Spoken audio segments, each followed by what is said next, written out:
Muy buenos días a todas y todos. Good morning to everyone. We will now begin the launch of the results of the Socio-Emotional Skills module of the Regional Comparative and Explanatory Study, ERCE 2019. We will be hearing about the main results of Latin America and the Caribbean, where we will be hearing about empathy and school self-regulation. This module is an innovation of the current cycle of the Latin American Laboratory for the Evaluation of the Quality of Education, ERCE, studies, and provides information on 3 socio-emotional skills in 6th grade students from the 16 countries that participated in the ERCE 2019 study, along with the general results on students' attitudes about socio-emotional skills and analysis of factors associated with the students' educational and family context that are associated with the development of these skills will be presented. At the onset, we'd like to greet the authorities that are with us. Ms. Stefania Giannini, Assistant Director General for Education from UNESCO, Ms. Yusuf Abdel Khalil, UNICEF Deputy Regional Director for Latin America and the Caribbean, Ms. Claudia Uribe, Director of the Regional Bureau for Education in Latin America and the Caribbean, OREALC UNESCO Santiago, and to all panelists who will participate in today's launch. We would also like to thank all the authorities of member countries of UNESCO who have joined. That we will be greeting ministers and authorities of Argentina, Brazil, Colombia, Costa Rica, Cuba, Ecuador, El Salvador, Guatemala, Honduras, Mexico, Nicaragua, Panama, Paraguay, Peru, Dominican Republic, Uruguay, Chile, and Bolivia. We take this opportunity to greet the authorities of the following evaluation institutes. We have with us today the ANEP, the National Administration of Public Education, the Colombian Institute for Evaluation of Education, ICFES, National Institute of Educational Studies and Research, Anicio Teixeira, and the National Institute of Education Evaluation of Ecuador, INEVAL, as well as the National Commission for Continuous Improvement of Education. We would also like to specially greet teachers, directors, education professionals, researchers, students, parents, representatives of national and international institutions, foundations, and the media, all with us here today. And they have also joined us in other such meetings in the past few months. ERCE is a body composed of 18 countries with the coordinating role of the Regional Bureau of Education for Latin America and the Caribbean. They have been protagonists of this process that is ending with today's launch. This laboratory has carried out learning monitoring studies at the regional level for 25 years, and for the first time, it is expanding its focus or approach on educational quality, and with ERCE, it is investigating socio-emotional skills. The work that this laboratory, ERCE, has carried out throughout history has made it possible to complement other types of international and national studies.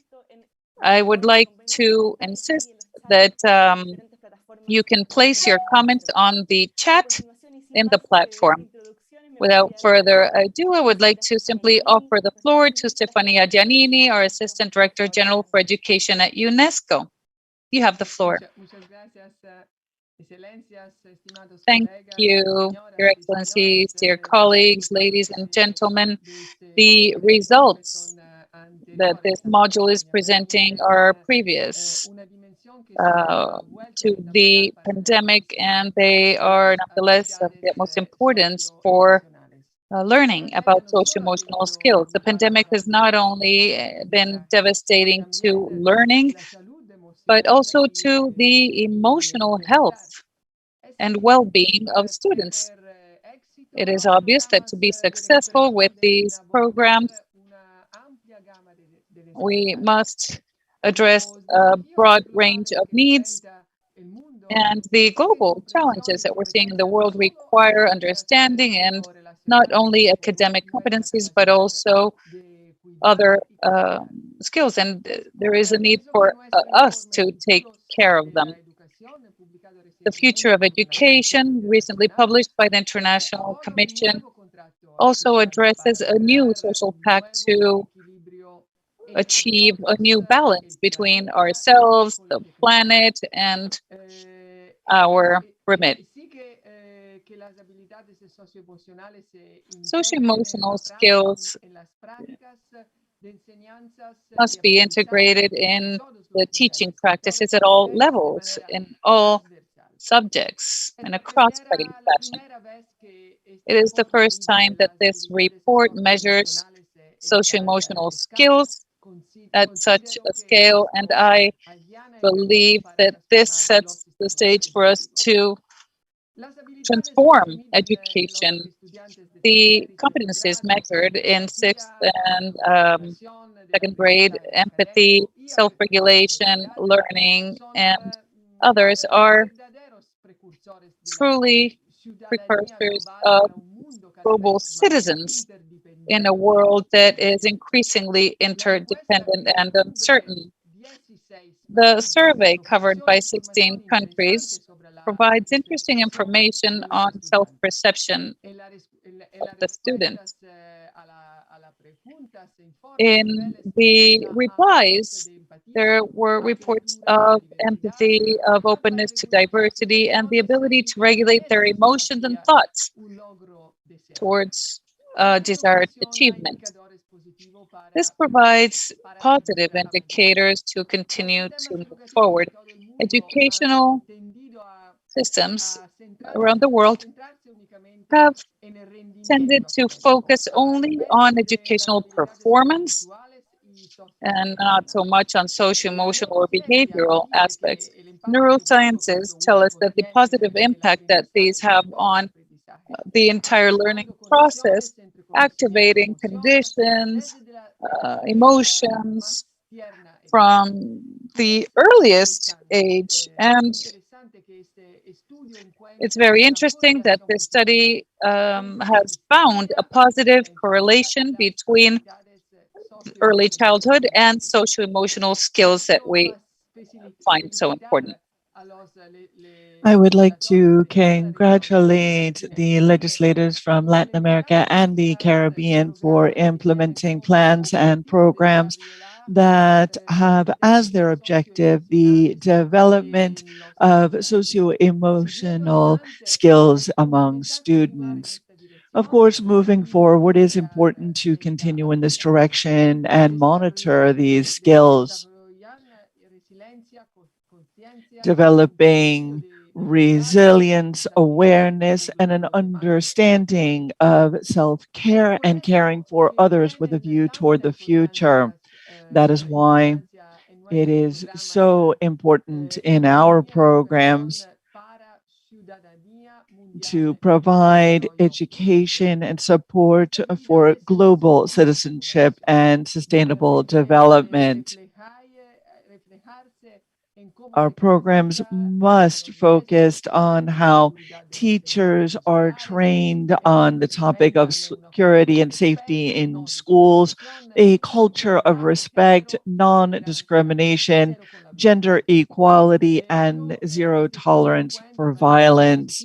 In fact, this study finds a favorable relationship between the responses of students and the interest of teachers in supporting their well-being and learning. This report provides the foundation to continue improving measurement of socio-emotional skills and provides a baseline and guidance for supporting the international educational community. The measures that permit an assessment of these skills may be of tremendous value as well in terms of improving teaching and learning. There is broad consensus about the importance of socio-emotional skills for personal success and professional success in the 21st century. It is not happenstance that the SDG on education includes a specific target associated with values and attitudes of responsible citizenship. For those of us who work in education, that's target 4.7.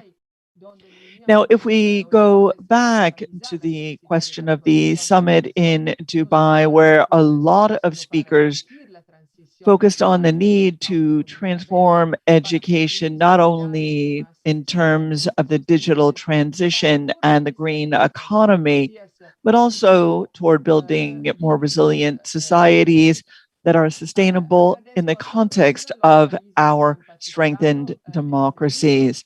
I'd like to thank all of the countries that have participated in this study with their commitment to educational transformation, and I wish you a very fruitful set of sessions today. Thank you.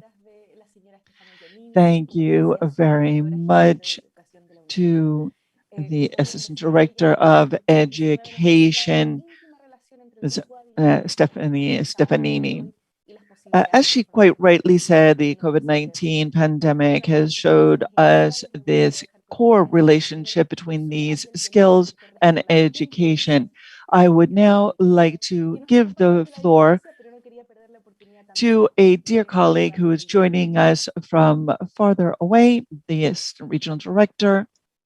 Distinguida Stefania Giannini, Subdirectora General de Educación de la UNESCO. Estimada Claudia Uribe, Dear Claudia Uribe, de UNESCO para América Latina. Regional Representative for Latin America and the Caribbean, distinguished panelists. It is a pleasure to be here to address you on the launch of these reports and the results of the on socio-emotional skills for 2019. And note how important this has been in terms of the planning phase. The interpreter notes with regret that sound at origin is extremely wanting. It is simply not possible to provide a full and complete and accurate interpretation.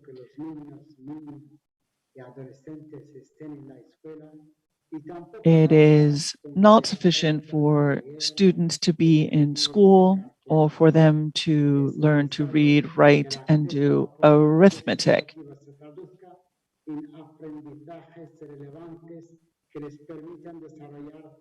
Students must be able to develop all skills needed to be able to grapple with the challenges of the current and future world. This includes skills that go far beyond reading, writing, and arithmetic. It includes other skills, such as socio-emotional skills, digital skills, and job-related skills that are non-transferable, as well as transferable skills such as empathy, openness to diversity, and self-regulation. This is of the utmost importance to ensure that students take full advantage of their experience. The results of this study among sixth grade students provide evidence of how important it is to provide support in these areas and instruction in them from early childhood through adulthood, through multiple channels of learning, both the formal and informal educational sector. Therefore, it is, of course, important to include these transferable skills in curricula and strategies for teaching students, as well as including them on a daily basis in the classroom. The paradigm of technological change and the offshoot of the COVID-19 pandemic has put us in a unique position to take advantage of the lessons from these digital experiences and shows how important it is to include these types of skills in our curricula. Congratulations to our colleagues at UNESCO for organizing the session, and for UNESCO, it is an honor and a privilege to be able to support you. Thank you. Thank you very much. Of course, we thank the Assistant Regional Director of UNICEF for Latin America and the Caribbean for his remarks. It's important to note that UNICEF is not only a key partner for us, but also it is in the area of socio-emotional skills. Of course, we are very pleased to have him with us. I would now like to give the floor to Claudia Uribe, Director of the Regional Bureau of Education for Latin America and the Caribbean, or like UNESCO Santiago. Thank you very much. Good morning, everyone. It is a tremendous pleasure for me to be here to share with you here at this launch of the results of this study on socio-emotional skills 2019, working with the key members of the countries in participation of the lab in Latin America. I'd like to extend my greeting to all the authorities of the ministers of education of different countries that are with us and the different institutes of educational assessment that are with us. I'd also like to recognize Stefania Estefini, the Assistant Director General of Education of UNESCO, representatives of international agencies, and particularly UNICEF, which has been a strategic partner in this effort. I'd also like to greet most cordially all of those of you who are joining us today from Latin America and the Caribbean on a day which is very special to our organization. Let me note that this is the first time that we have delved into the topic of socio-emotional skills. That is a new field, and it is certainly one that is challenging for education evaluation, both as a result of its complexities conceptually as well as methodologically. The work has been possible thanks to the contribution of a number of experts in this field, as well as the collective effort of all the participating countries. That is why today we are extremely pleased to provide these results, which for the first time are providing an opportunity for the region to have reliable, comparable information in an environment that has been explored and studied very little in the region. The path to bring us here has been long and full of lessons.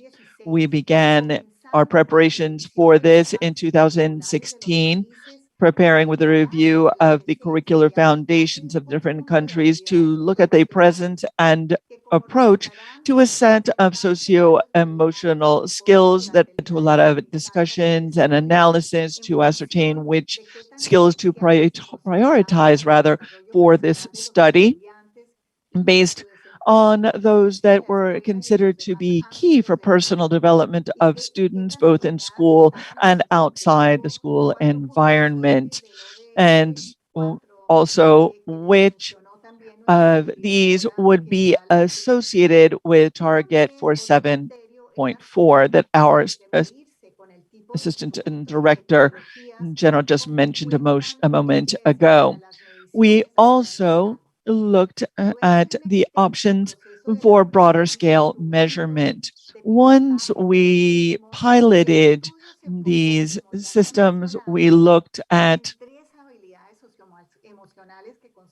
these approaches that, and particularly 3 skills that we thought were key. This includes openness to diversity. That refers to the degree to which the students perceive or anticipate that they are able to establish and to maintain ties with people who are different from them.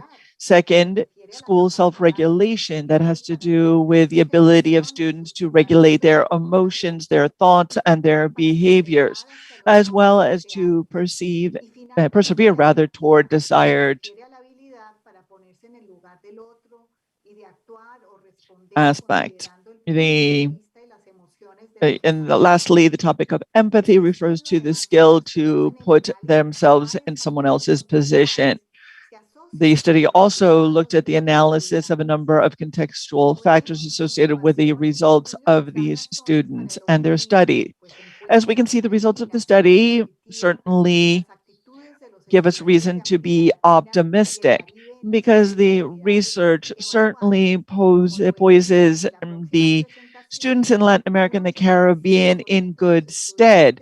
As we'll see in future presentations, some 85% of students expressed a positive openness to diversity. 74% found that they were capable of self-regulating, and 55% so that they were able to put themselves in someone else's shoes.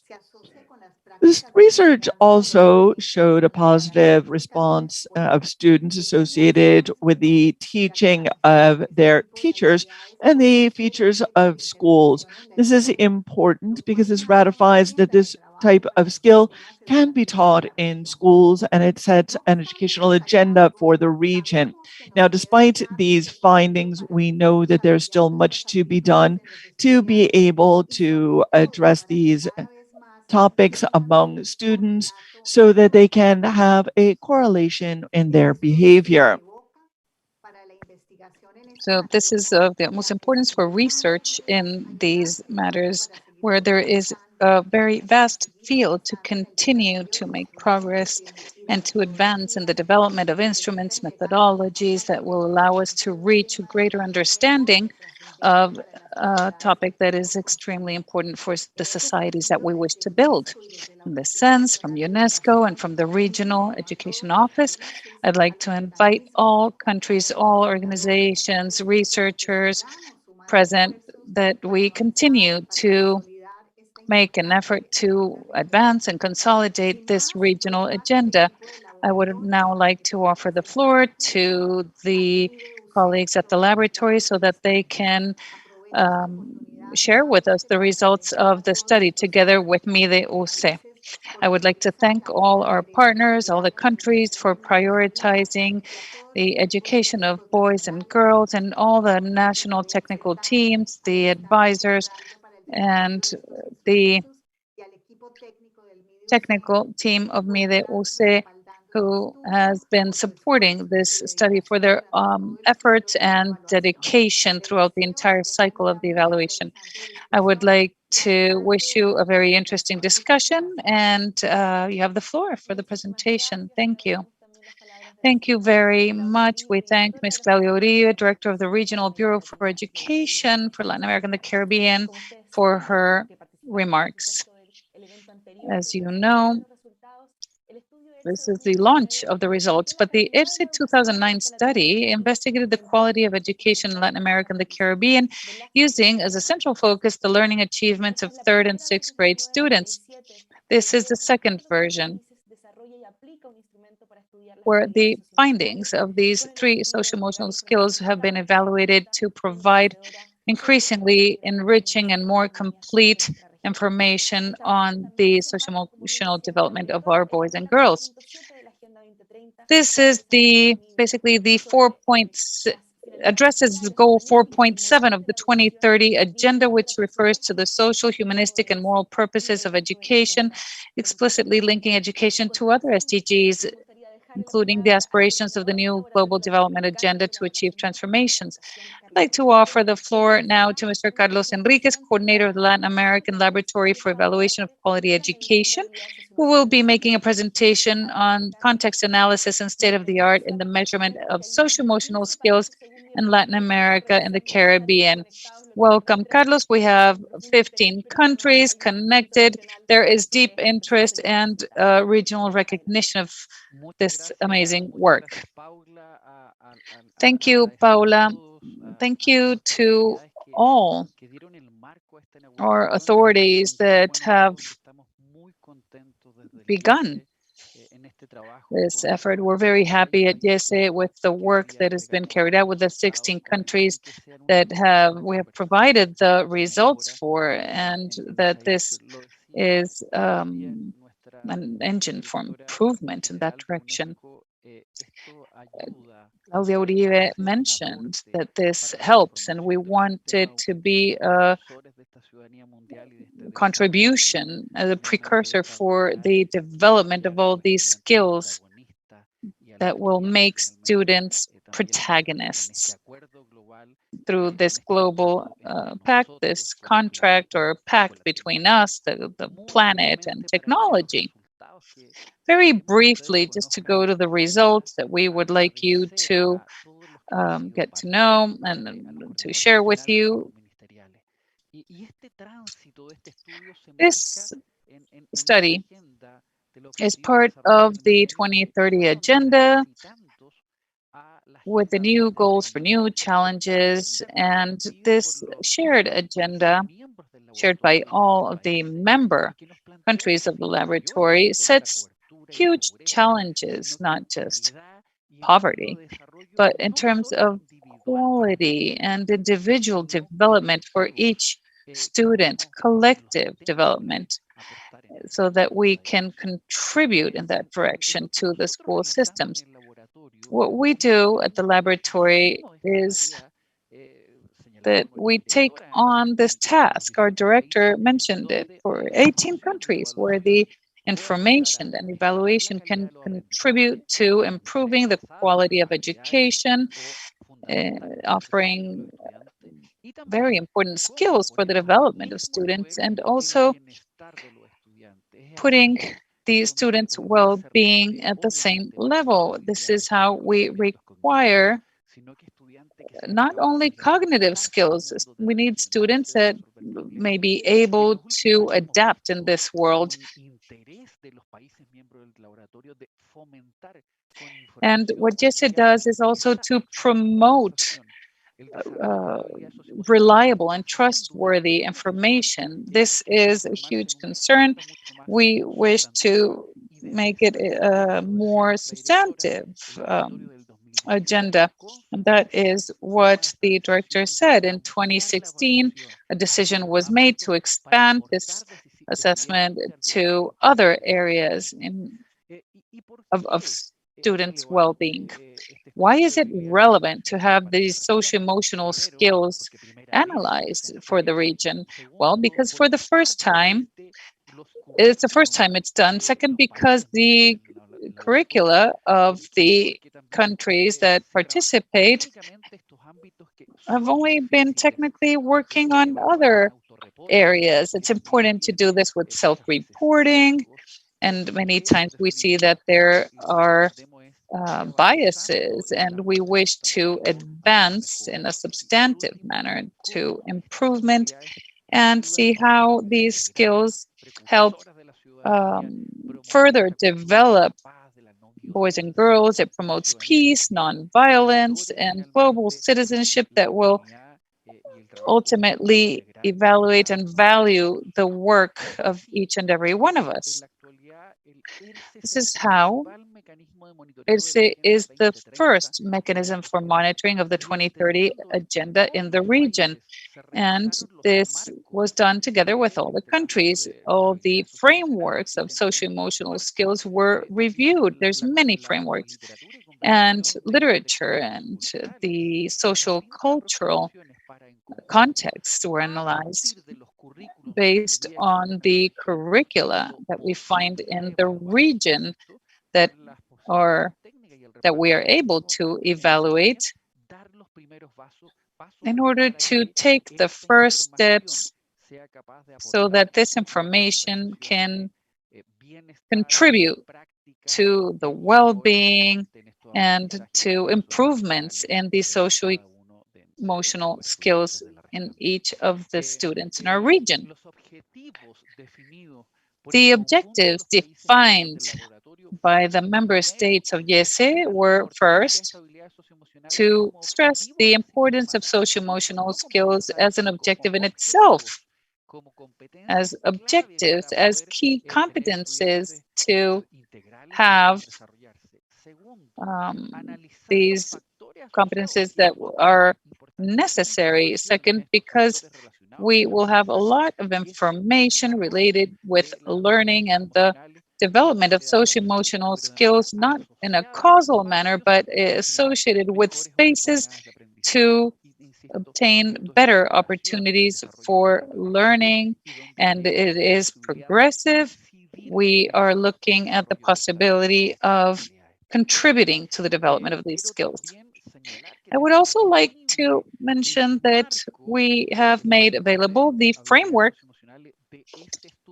of socio-emotional skills of this study, which begins with the conversion of the curricula and defines technical elements that are possible to be developed. And of course, the framework of a regional framework of the development of skills for responsible citizens and our students with the planet and with technology.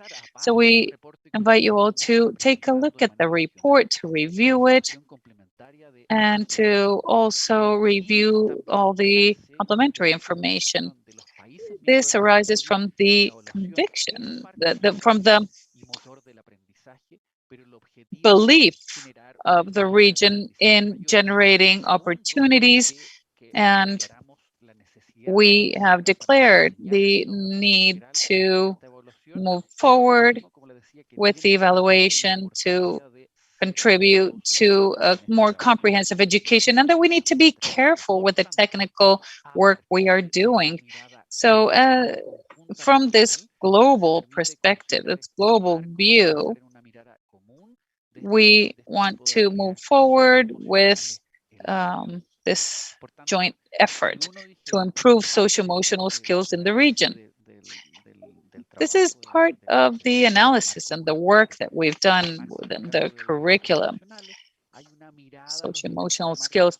And there is also, we've also taken a view at what we are able to evaluate, what's common, placed between the countries, and to reach the three skills: empathy, openness to diversity, and self-regulation. We're going to look at this in depth.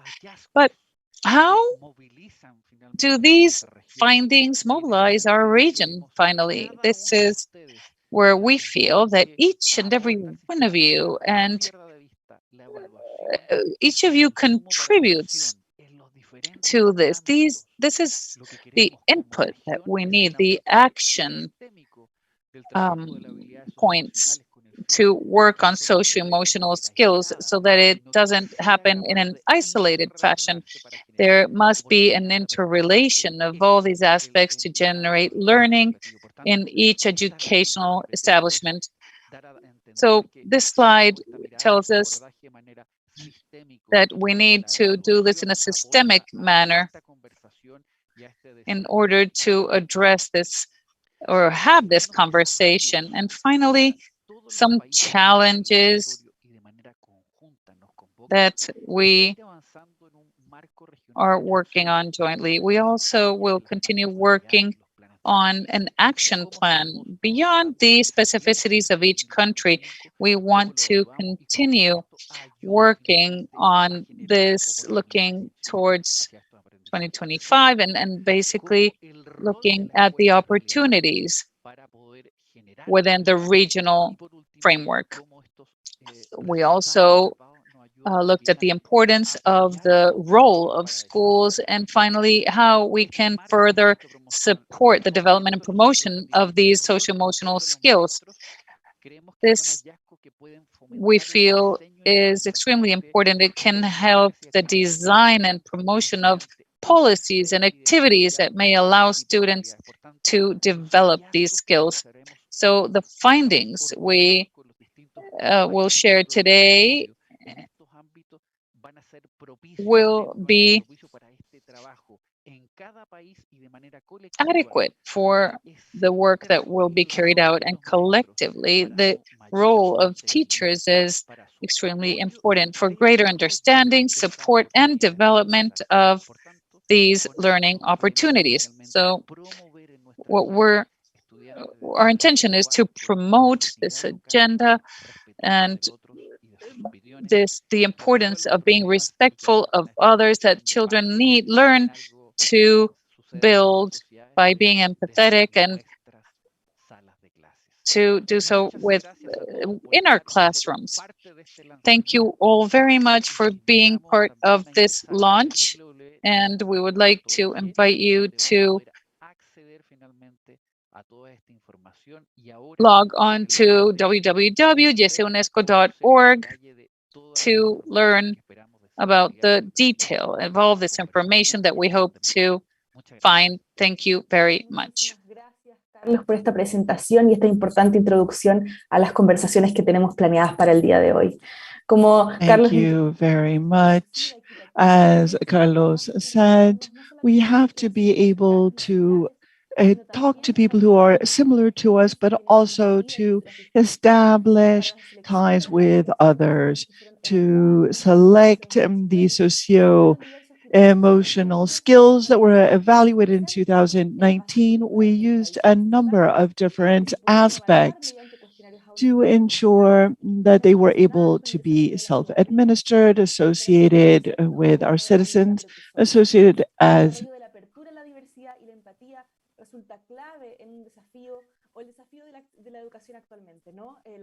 the interpretation will resume in just a moment. Fortalecer nuestros sistemas educativos en contextos cada vez más diversos. Apologies from the interpreter. The development of openness to diversity and empathy is a part of the challenge of education for the construction of a global citizenship. Our next speaker will be Jorge Mansi, Director of the Media UC Measurement Center, to talk about ERCE 2019 Social-Emotional Skills Module. The floor is yours, Jorge. Good morning, everyone. It is a pleasure to recognize Estefania Giannini, the regional directors as well, Assistant Regional Director of UNICEF, Claudio Uribe, the Interregional Bureau for UNESCO Latin America, and Carlos Enriquez, of course, the director of our laboratory. I know that there are a number of different people from the region, and in that regard, I would like to thank particularly UNICEF for the support that they've provided. Recording in progress. Recording stopped. I would also like to thank the technical panel, the high-level committee, that also one of the members will be participating in our event, Wolfram Schultz. So I'd like to thank you once again for this opportunity to work together, and of course, greet everyone who is with us here. The task before me is to present the results of the research, and I hope that you're able to see that. Yes, Jorge, we can. Very well. So some of the contexts, of course, have already been presented. I'm going to go through these quickly, but as we know, there are a series of studies that have looked at the quality of education in our region, and particularly for students in 6th grade. In this regard, we looked at 3 socio-emotional skills. This is, as has been noted, a topic that, of course, we're all very much cognizant of how important this is to include these in different in our research. So in this version of the ERCEs, we looked at 3 socio-emotional skills in 6th grade students: empathy, openness to diversity, and school self-regulation. As always, this is very important in terms of collecting information about factors associated with learning, and some of those have been used to analyze their relationship with these socio-emotional skills, as you will see in the second part of my presentation. Now, Paula just reminded us, as did Claudia, that in these countries, when we decided to engage in this innovative approach, asked for certain criteria to be present in selecting these skills. The first is that this should be a part of the baseline curricula of the countries. Claudia mentioned that during the first phase of the study, we looked at the frameworks that countries had in place, looking not just at the traditional cognitive goals, but also others, including more cross-cutting educational objectives, that is to say, those that are not associated with a specific discipline. It was also important that these be able to be evaluated through self-administered questionnaires. We didn't have another option available to us. Thirdly, and I think this is particularly important, and this was something very wise the countries insisted on, and that was seeking to include citizenship skills. We're seeing in different countries, we're seeing, for example, the questions of migration, migration flows, and we're seeing whether people are ready to include these types of, or whether they have these types of skills. And of course, this has to do with this aspect, including empathy. Now, the question is, I guess I probably don't need to answer this question of why include socio-emotional skills, but let me explain why we, of course, are doing this and why we've done so. First, learning is a multifaceted phenomena that includes, in addition to general development, it includes social, emotional, and cognitive skills. This is certainly not novel, but the national international measurement approaches have tended to focus on the cognitive abilities. Furthermore, all of these skills interact with each other and are articulated during the process of psychosocial development. Therefore, as we all know, the capacity for self-regulation is key to ensuring that the experience in the classroom is significant. A classroom where students are unable to pay attention to their teacher or to each other will not have an opportunity, of course, to really take full advantage of the educational experience.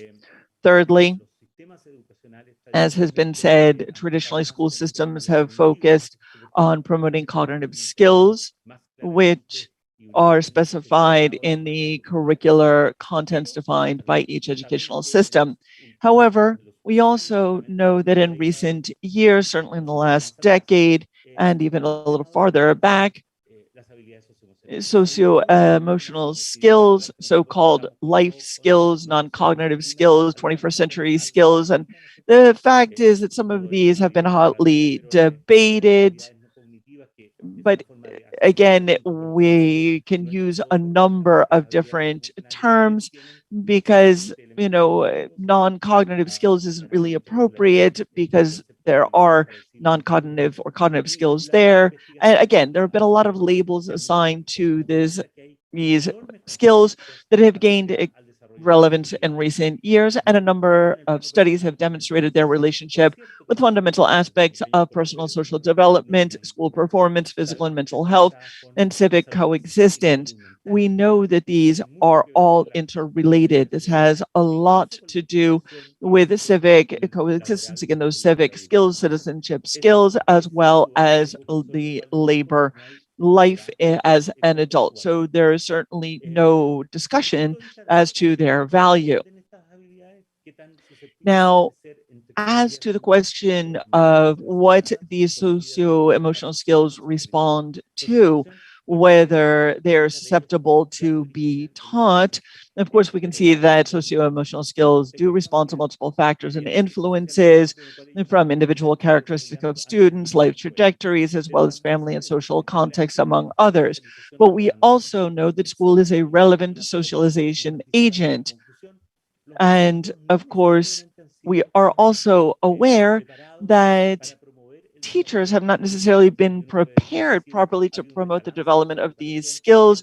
And we can say perhaps that there has been a lack of balance in training teachers in this regard. And certainly this is an aspect that UNESCO can play an important role on, and certainly this can help promote this across the region.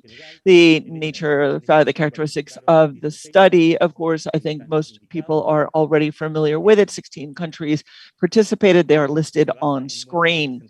The study uses representative samples of sixth grade students. The sample is also includes a number of schools that have been stratified using a probability design.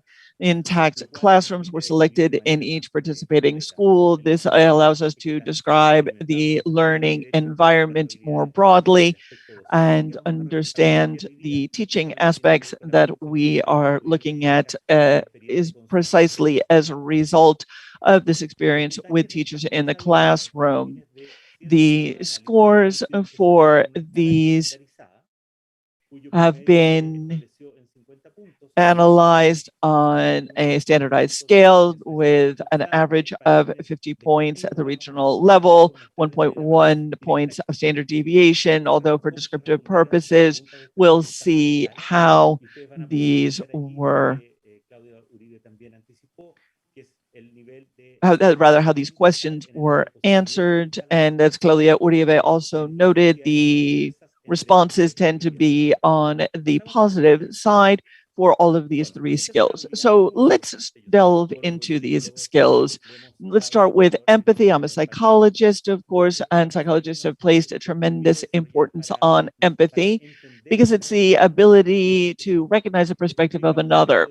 This has to do with a cognitive sense, that is to say, understanding the point of view of others, even if it's different from one's own, interpreting their intentions and purposes. But it also covers an emotional sense that has to do with the ability to identify the emotions that others are expressing and identifying with them. It also includes, however, the ability to act and to respond, considering others' points of view and their emotions, looking at other people's experiences. And you will see that reflected in the questions that we asked. Again, the scale includes 7 items that ask from the student's perspective about certain situations which occur at school, and they have to respond from never to almost, never to always, or almost always. And we have the 3 facets that we considered in constructing these items. First, ability to understand the perspective of others. Again, this is based on the definition I've just given you. Second, experiencing emotions congruent with others' situation. And thirdly, respond considering the other's situation. And let me now show you 3 examples, 3 items that correspond to each of these facets. The question is, how often does the following happen to you at school? When 2 friends fight, it's easier for me to understand what they're both thinking. So, this is an experience. I mean, this is challenging when you have 2 friends who are arguing, who are fighting, but this is something that we've all been through at some point. Both as children as adults. The second question is, it has to do with an emotional understanding. And that question is, it makes me sad when the teammate has no one to play with. In other words, someone is sad when a classmate is unable to play with someone else. And the third one is when I have a classmate who is not my friend is sad, I try to cheer him or her up. In other words, as someone who's experiencing a negative emotional experience. Now, let me show you how they have responded regionally. You'll see, of course, each individual country will receive their report to see how their students responded. But to give you an overarching vision of what happened when 2 friends fight, it's easy for me to understand both of them. Here we can see different levels here in green, and we can see never, almost never, sometimes, several times, and then almost always is in dark green. That's the, now I'll show you the two on the left versus two on the right. The two on the left are more favorable. This is a question of understanding two friends who are fighting. Most students do not respond in the affirmative. That is to say that this is something that happens all the time. In other words, it's harder for them to understand, and they recognize that. But if we go to the next question, when a classmate is sad, or I'm sad when a classmate doesn't have anyone to play with, then we can see that the first option really doesn't have a lot of responses. And if we look at the two on the right, over 50% of the children are responding in the affirmative, that they are indeed saddened when a classmate has no one to play with. And when a classmate who is not my friend has a problem, I try to help them. Again, we can see that the percentage of favorable responses is much higher than the ones that are not. Now, it's very interesting to show and to see, and one of our points of concern is, of course, the children answered the questions in a varied way. We can't say that there was necessarily a pattern that was applicable to all of them. Globally, for the 7 items, we can see that 55% of responses were in the often or often or always or almost always categories, to be able to see what happened here. With regard to diversity, we can see that students this has to do with the degree to which students perceive or anticipate that they're able to accept, tolerate, or establish bonds with others who are different from them. We looked at this. This is the way that we sought to do this definition, but we can continue to look at the different capabilities that, what sort of reaction students have to that in the classroom. Una habilidad muy fundamental para la ciudadanía global, especialmente. And we know this is a very, very important skill given the increasing school context. Now we included 6 items. ¿Cuánto agrado o desagrado ellos sentirían ante la posibilidad de que estudiantes pertenecientes a cierto grupo llegaran a su curso? And it is important for certain students to go to their class. Here we see several questions. If your class receives students from another country, how would you feel? If a student with a disability came to your class, how would you feel? For example, deaf, blind, or one needing a wheelchair, how would you feel?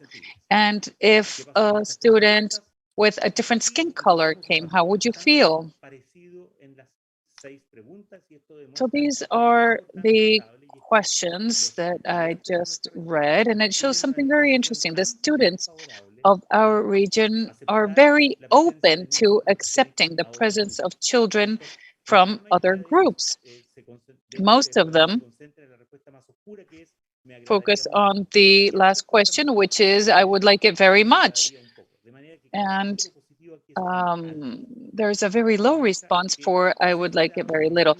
So the children are positively willing to receive this diversity, and that is very good news.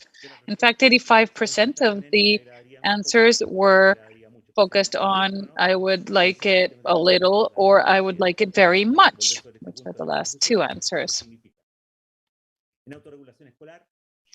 In school self-regulation, here we are referring to the ability to effectively regulate the emotions, thoughts, and behaviors in a learning experience.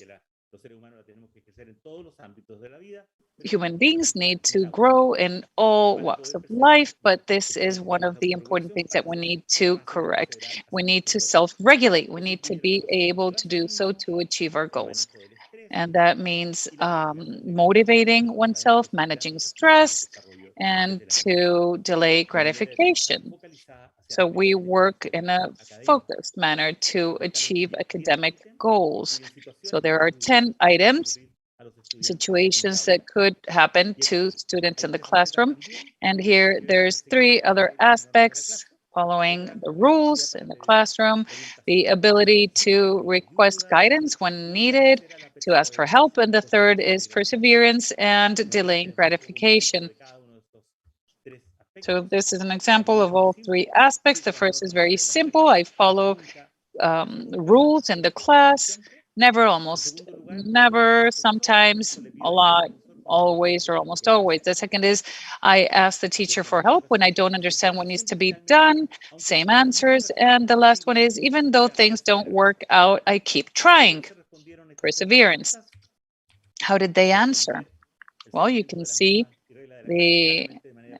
with the rules of the classroom, they answered quite positively. Most of them answered always or almost always. However, in the case of asking the teacher for help, you don't find the same pattern. Half of them answered in the last 2 categories, but it is not as marked as it was in the first question. And in the third one, perseverance, again, we see a more favorable response, a more positive attitude. So even if things don't work out, they keep trying. Globally, through the 10 questions, we see that 74% of the answers are several times, or always, or almost always. 55% empathy, and 74% self-regulation, 85% in openness to diversity. That's it from the descriptive point of view. I will now show you the results on the scale.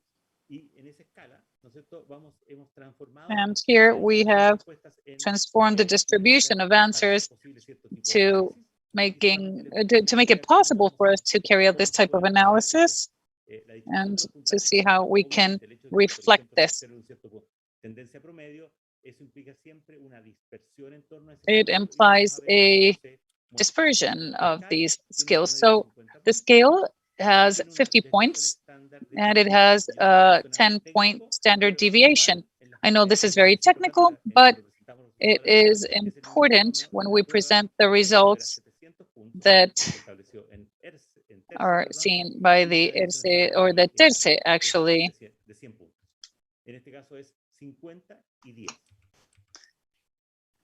So 50 and 10.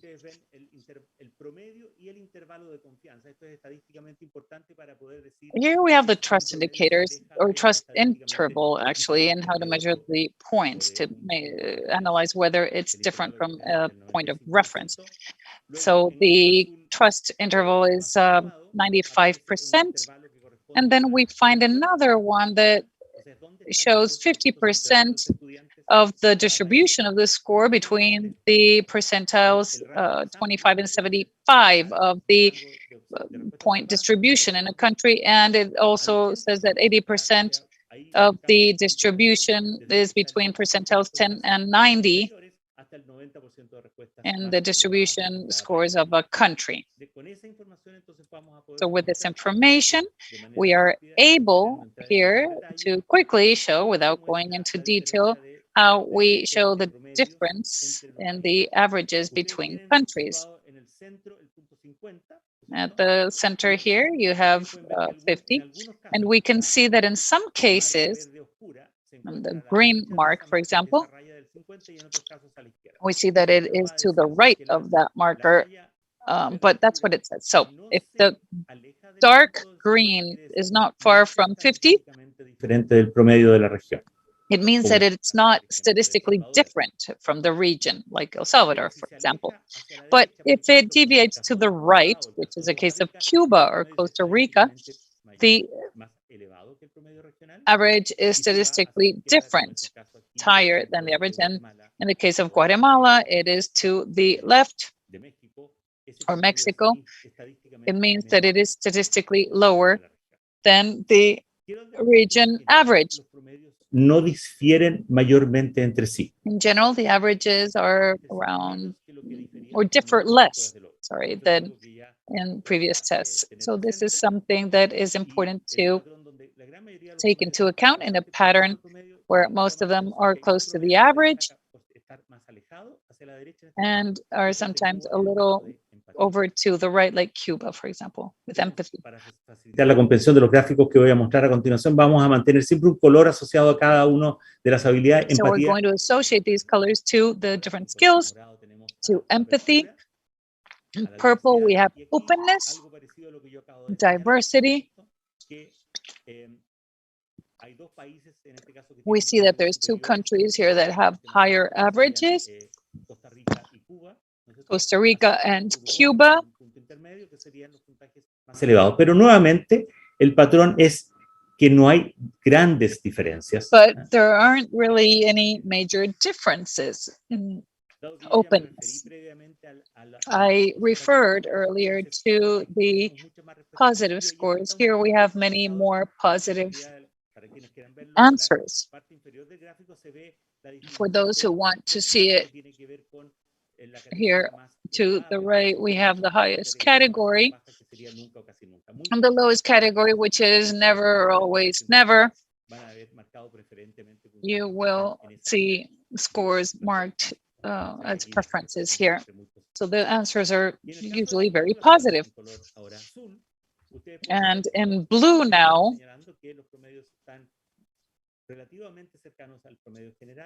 this is close to the average. Y nuevamente Cuba con el promedio más elevado en el ámbito de la autorregulación. And this has to do with self-regulation. So this is the point of view in order to characterize these scores. So looking at an average, we see countries with higher scores in self-regulation, and it's important to see that some are lower also in the region, lower than 50 points. So this dispersion in the countries is extremely important, and the socio-emotional skills. If we need to understand that the average is more of a summary, it's not a characteristic that can actually be applied to all students. Now we can go on to socio-demographic aspects.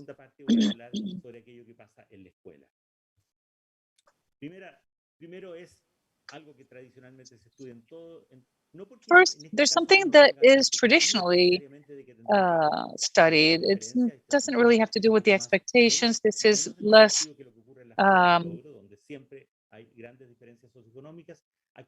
more of the socioeconomic differences. Here we see socioeconomic differences, not in all countries. Again, to understand, green is empathy, blue, self-regulation, purple, openness to diversity. And the columns you see, if they're dark, it means that the difference is statistically significant. If the columns are lighter, that means that in those countries, there are no significant socioeconomic differences. Here we see that in Colombia, Costa Rica, Cuba, El Salvador, Honduras, and Nicaragua, we don't really see that many socioeconomic differences in self-regulation. And you can see that there is a trend to very significant differences in openness to diversity and school self-regulation. And in these differences, the statistically significant differences, we see that in general, they correspond to a group that is in a higher socioeconomic position. Publicó la OECD en este ámbito, donde también se encontraron. We also see statistically different conditions in the socioeconomic sense. The second thing we wanted to share is the differences in socio-emotional skills between boys and girls. Here you can see that there are significant differences and favorable to girls. If the bar had gone to the left, it would have been favorable to boys, that they would have had higher averages. If they go to the right of the graph, the girls have a higher skill. or score, actually. So the difference is significant, and it is a much higher difference compared to the other scales. Third place, we're going to see that the graphs that we're going to present will include a column in orange that will reflect what would happen if we were to analyze this aspect and if we were to control the socioeconomic and socio-emotional skills. So attendance to preschool has a lot to do with promoting socio-emotional skills for children to socialize, learn to socialize with other children before being subjected to the more formal school experience from the moment that they join school. And what happened with the children who go or don't go to preschool? In most school countries, we observe a higher score. Clearly, this has to do with openness to diversity. There are significant differences towards the right, which are favorable to children who attended preschool, and less with empathy. The orange bars are shorter, meaning that if you control the socioeconomic factor, the socio-emotional differences are lighter, but it's still significant. So there's a very important sign or indication here that we're interested in, which means that the preschool attendance is important in our region, and it is a strong factor for the development of socio-emotional skills. And the next thing I would like to mention is that we have a scale of children that have been subject to physical abuse or victimization by their peers. And what we're seeing here is something that can certainly be expected, is that when children are in an experience or in a setting in which these types of things happen, and we're showing the experience here of children who experienced it versus those who did not undergo that victimization, what we see is that it is harder for those children to self-regulate, that it is harder for them to accept other students from other groups. And oddly, there is almost no difference here in terms of empathy. And that is very interesting. Of course, no one wants there to be victimization in school. And there's an additional aspect here that has to do with our ability to interact with others, such as openness to diversity, but it's also harder to self-regulate, to understand what has happened in the classroom, to persevere when the children are suffering from these types of things. I think this is also a very important aspect in terms of these results. Let's now turn to how much the socio-emotional skills vary in schools. In other words, how important are schools to this variability, particularly in socio-emotional skills? We can see that in general, while they haven't been subject to quite as much research, there's not as much variability between and among schools in terms of attainment as there is in terms of other cognitive or other academic skills. Now we can see that this is a bit higher here than what we're seeing in international studies. We can see around 10% of variability, of difference here. Now, it's not an easy metric, but the studies traditionally show that these tend to be a little bit below that.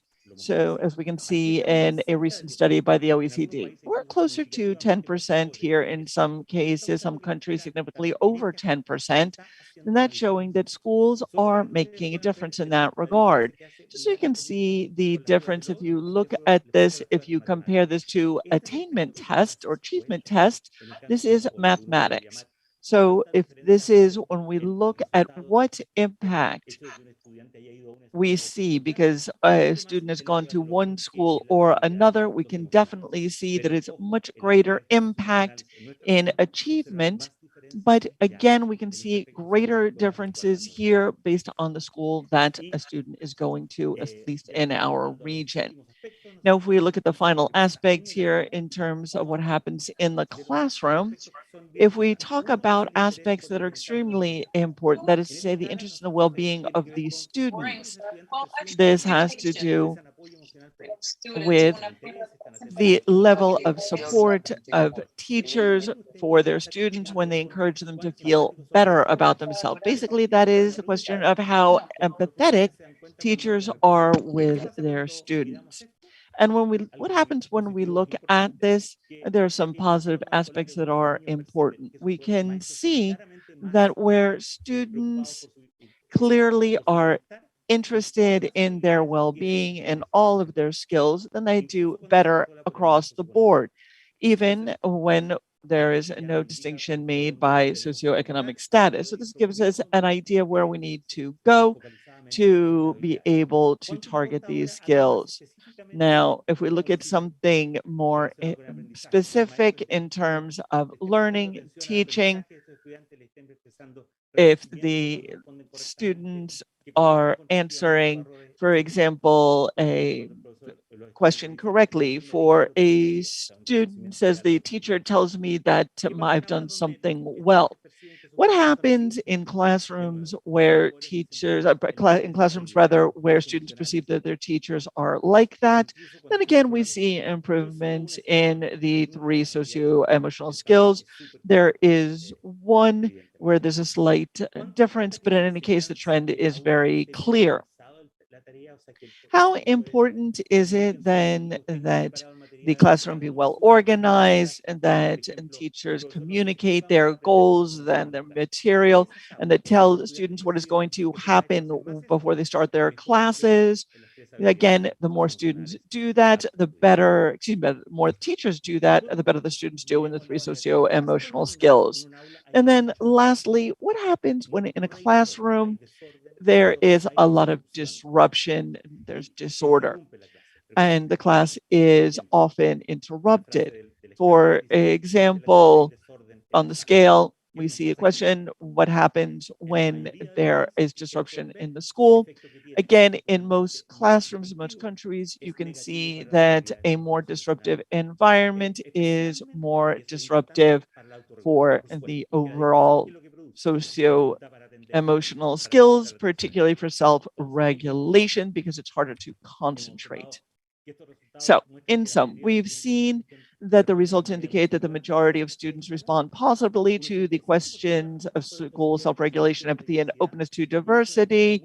We can see that 85% of responsive were favorable in the case of openness, and we can see that the parents of these children, and if we look at the response in society in general, parents are much less open than to diversity, according to research. And again, we can see 74% are open in terms to self-regulation. Again, that means that they've acquired these skills in sixth grade. And lastly, we can see that 55% responses of empathy. And this is certainly, of course, a key challenge for social integration. In terms of the role of the school, we've noted that this is particularly salient in socio-emotional skills because time is wanting. I will go through this very quickly. We can see that social-emotional skills are less intense than in learning achievement tests, as we've seen. And we can also see that the attitude of teachers are extremely important, as are their practices. Students are more possibly associated with student socio-emotional skills when those practices are highly organized, where there's greater student interest in, teacher interest in students. And it's also important in terms of the good news that teaching practices for learning achievement in the same study are also important for social emotional skills. And it's also important to know that teachers that have not received specific preparation and training to promote socio-emotional skills are not as effective as could be expected. So on that note, I would conclude my presentation and I thank you all. Thank you very much, Jorge, for that very interesting presentation. It does give us some ideas about how we can continue our presentations.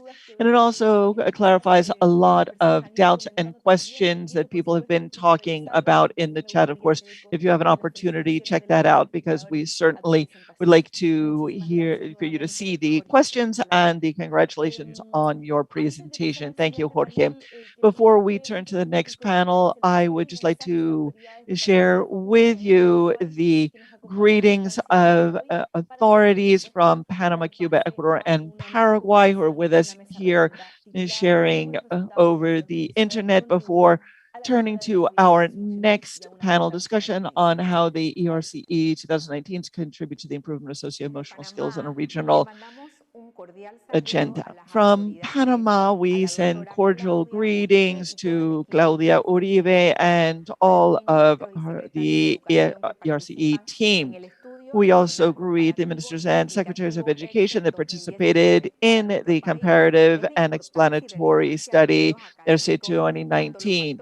For us, it is particularly important to note the factors that are present in this, and therefore we issue a call to action for the application of the program. Let us all learn to read in Panama in natural and physical sciences and the continuity of school improvements. The challenges in 2022 is to continue to ensure that no student is left behind.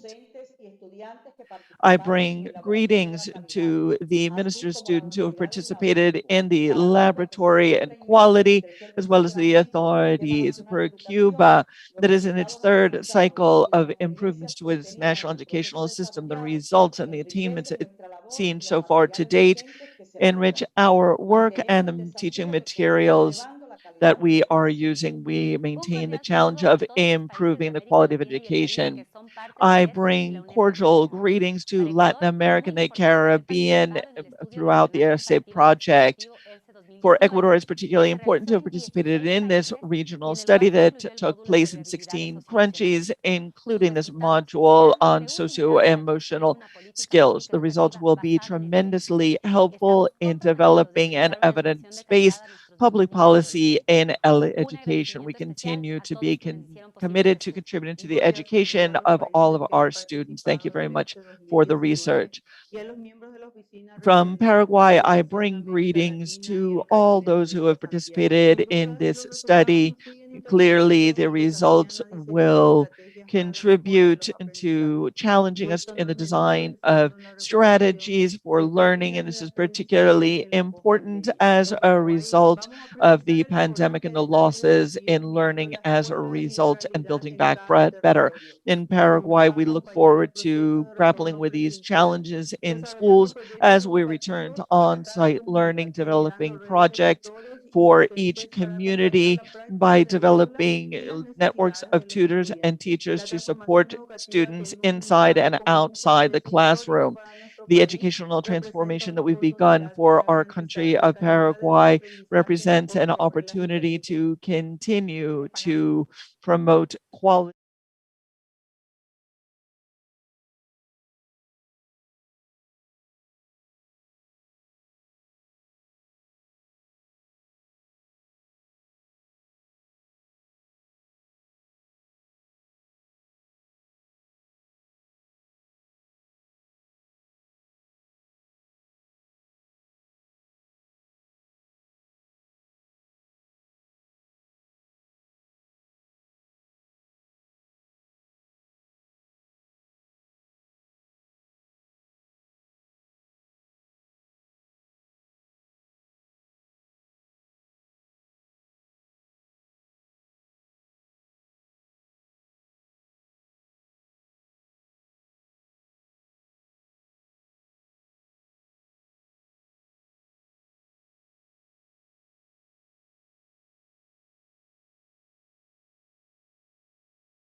3, 2, 1. Thank you very much, those who are listening to us on this second part of the web session on the component of the socio-emotional skills in our study 2019. Thank you very much for participating as well in the chat and in our transmissions. To delve deeper into this, we will now have a roundtable, how the ERCE 2019 results contribute to the improvement of socio-emotional skills and a regional measurement agenda. The panel will be moderated by Manuel Cardoso, a UNICEF education specialist. Our participants will be Maria Ulate, Vice Minister of Education of Costa Rica, Noemi Ladon, Director of Education and Skills of the OECD, Valerie Shapiro, Co-Director of Prevention Research at the Social Welfare at the University of California, Ricardo Primi, Senior Lecturer at the University of San Francisco, and EduLab 2021. Manuel, you have the floor. Thank you very much. As has been noted, I am Manuel Cardoso. I'm a UNICEF education specialist based in New York, and it is an honor and a pleasure to be here for this session. UNICEF, of course, is extremely pleased to collaborate with UNESCO on this project. As Paula said, we have an outstanding panel ahead of us of specialists, and I would like to begin with the Vice Minister of Education of Costa Rica, Maria Alexandra Ulate, and I'd like to ask you, what is happening in terms of your perspective with regard to this process? This, I assume, works hand in hand with the role of teachers. Thank you very much. I hope that you can all hear us through our broadcast via YouTube. Of course, for Costa Rica, as I imagine for all countries, the findings of this very important report are of the utmost importance. We, of course, are in a process of curricular transformation, which means that these results are highly positive, salient, and pertinent. We believe that it is relevant because we can see that there is a fast-paced change in knowledge that demands that people, specifically our students, have certain knowledge base, but also enjoy a certain skill set. Therefore, we have been working on this in Costa Rica for several years, and it is important in this regard in terms of our effort to develop our lines of action, our curriculum, macro evaluation, and understanding results so that we talk about life skills in the framework of life skills, 21st century skills that we classify in 4 general areas. We've looked importantly here at these elements to see the topic of the pedagogical measurement, but furthermore, we can see that the countries are also looking at different levels of achievement of our students and looking at different areas. We're working, therefore, in this context and of macro evaluation in the classroom, and it is particularly important for us. Muchas gracias. La siguiente pregunta es para... Thank you. So the following question is for Emilio Donet, responsible for the survey on socio-emotional skills of the OECD. I'd like to ask you, Noemi, the OECD has prior experience in the measurement of emotional skills and working with Latin America and the Caribbean. What findings presented in the study, the ERCE 2019, agree with the results and the organization of OECD? And what can you tell us about the results of Latin America and the Caribbean and other studies that measure these abilities? Well, yeah, thank you very much for your invitation to this roundtable, and congratulations on the ERCE 2019 study. It was a great pleasure to learn about your results. So the ERCE 2019 includes measurement of 3 social-emotional skills that are also covered by the OECD survey I'm managing. So the survey on social-emotional skills. What you call empathy is also present in our survey as empathy. Openness to diversity probably coincides with open-mindedness, and within open-mindedness, we have a scale of tolerance of academic learning, probably corresponds to what we call task performance, as well as probably in combination of emotional regulation. And you measure those skills among 6 graders in 16 participating countries. So it's a huge achievement. Congratulations for that. Our survey at the OECD measures a broader set of skills, 15 skills across 5 domains based on the established Big 5 personality model. And we measured them in 10 cities in year 2019. And among those cities, we have Ottawa, for instance, in Canada, or Helsinki in Finland, but we had 2 Colombian cities, Bogota and Manizales. So what was interesting when I learned about your results is that, yes, indeed, there is some alignment. You found that girls report higher levels in these 3 skills so in primary schools, except I think for Honduras and the skill of empathy. In our survey, which was administered to 10-year-olds and 15-year-olds, we found that, yes, indeed, girls exhibited higher levels of some skills: responsibility, empathy, cooperation, tolerance, and achievement motivation. But we also found that boys exhibited higher levels in the domains of emotional regulation and engaging with others.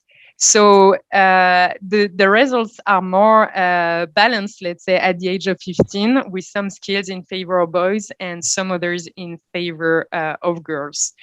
I was also very interested in this result that you had, that preschool attendance is making a difference for the development of these skills. So congratulations on that finding. I think this is very, very stimulating to boost the reflection of education systems on what they need to do. In SSES, we also analyzed the potential factor of school the potential effect of school environments. And for instance, we found, similarly to your study, that students with a greater sense of school belonging and better relations with their teachers reported higher levels of some skills. We also found a negative relationship between bullying at school and the development of those skills. And we were also able to identify potential interventions or promising avenues for potential interventions. For instance, we found that students that participate in art activities outside of schools reported higher levels of creativity. So I think we need to keep documenting this type of relationships, and I think ERCE did make a big step in that process, and more should be done. Gracias, Noemí. Quisiera recordarles a los panelistas que tenemos 40 Thank you, Noemí. I'd like to remind you that we only have 40 minutes for this session, so I would like to ask that we limit ourselves to 2 minutes per question. I know it's very difficult. They're all very interesting topics, but let's try to stick to the allotted time so we can cover all the topics that we'd like to delve into. The next one is for Ms. Shapiro from the University of California. The ERCE study in 2019 covered 3 competencies: empathy, openness to diversity, and socio-emotional skills. So according to you, in the University of California, are there other competencies that need to be addressed to come closer to SDG 4.7? I also just want to congratulate you on fantastic work. And I was very excited to learn that the framework that you use emerged from classroom practices in the local member states that were participating in your project. I think that's a very useful approach. I'm here in part because I'm working on UNESCO guidelines for using assessment systems to mainstream SEL worldwide. And I worked on this collaboratively with Dr. Cindy Mells from Uruguay. And the way we have been conceptualizing these frameworks are that it's what connects these sustainable development goals, these really ambitious, exciting goals, to the local context. So I am probably not in the position to tell you and the participating countries what is the best framework, but I can reflect on the ideals that it should be conceptually clear, which means specific and balanced and developmentally appropriate and culturally resonant. It should be ecologically grounded in context, which I think you've done a really nice job of embedding it in educational systems and strategies that exist locally, and should be buttressed by empirical evidence. And obviously you have done that and are creating more empirical evidence as you go. I think that the frameworks, as you know, are vast. They are overlapping, that could be selected. We have over 40 frameworks that are in very wide use around the globe. And one of the prominent ones from CASEL with the 5 competencies, they've recently elaborated on some focal constructs that I think are really worth thinking about as related to the Sustainable Development Goals. So I'll just offer those quickly. One is identity and a sense of purpose in our students. A second is a form of self-management that shows up as agency for the collective and common good. One is belonging. The fourth is collaborative problem solving. And the fifth is curiosity. So I offer those for your consideration in the local contexts.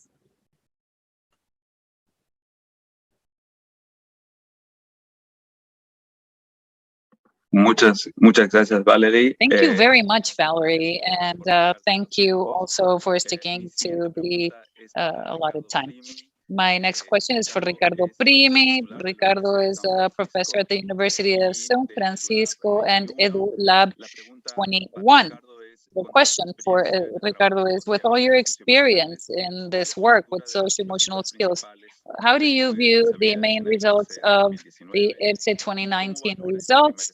And how do you evaluate this first effort? And what could be improved for subsequent versions? First of all, I would like to thank you all for your invitation. And as you know, I've worked very much with Big Five in Brazil, with EduLab 21, and I found it very interesting to hear what you've done organizing the curriculum and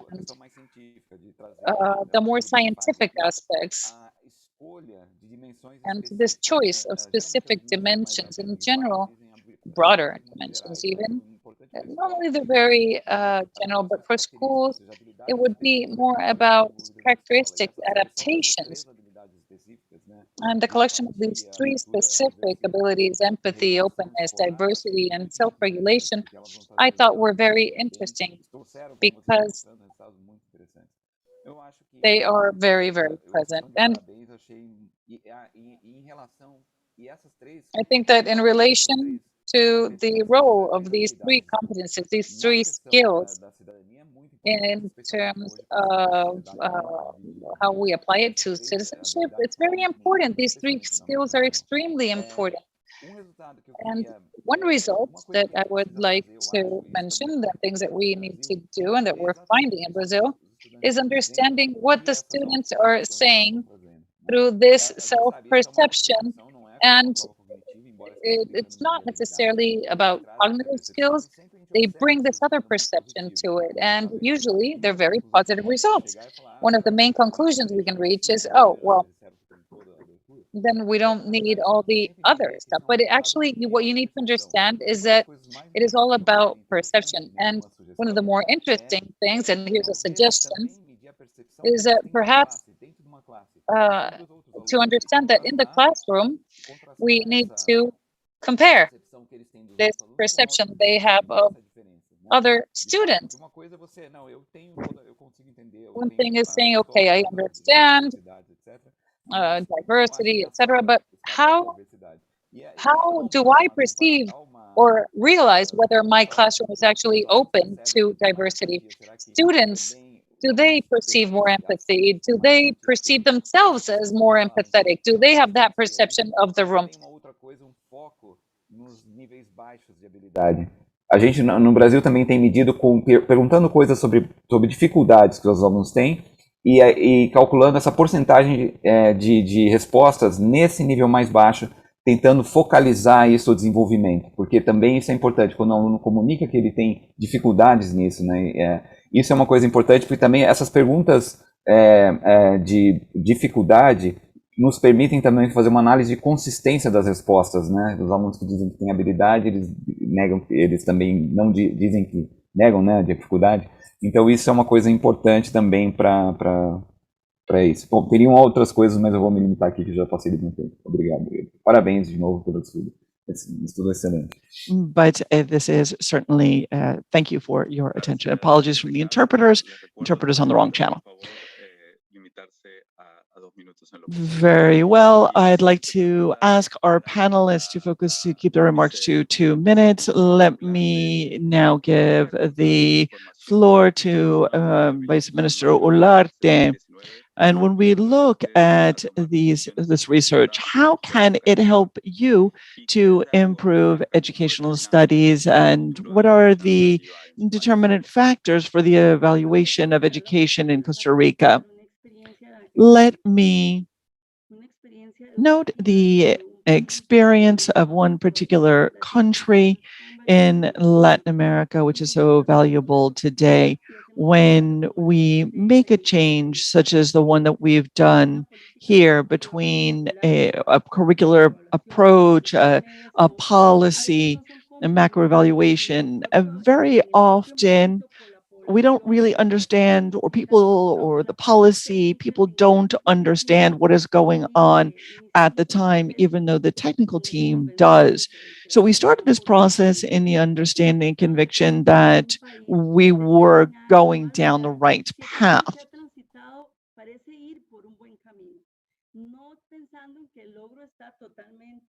And we can see that obviously the results suggest that we are going down that right path. We're on the right tack.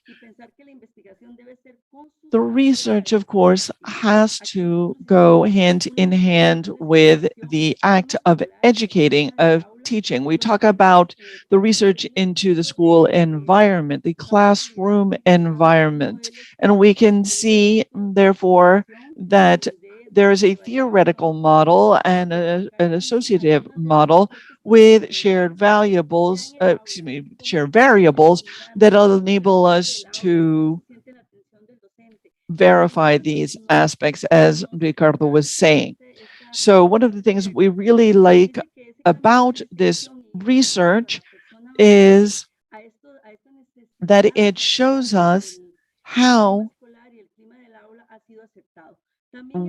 well we've been doing in trying to provide cross-fertilization in these different areas. The ERCE results also enable us to be more self-assured in terms of the decisions we're making, because we're not talking just about the skills of the students, but also the skill set of teachers.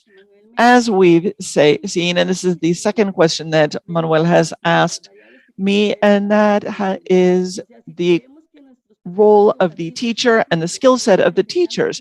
If we want our learning processes just to be limited to knowledge sharing, then we're leaving by the wayside that need for teachers also to be trained in these other areas. In Costa Rica, we've tried to strengthen not only the knowledge base people have in a given discipline, but also in the broader humanities, because we understand that this has to do with motivation and self-control and so forth, as is reflected in this research.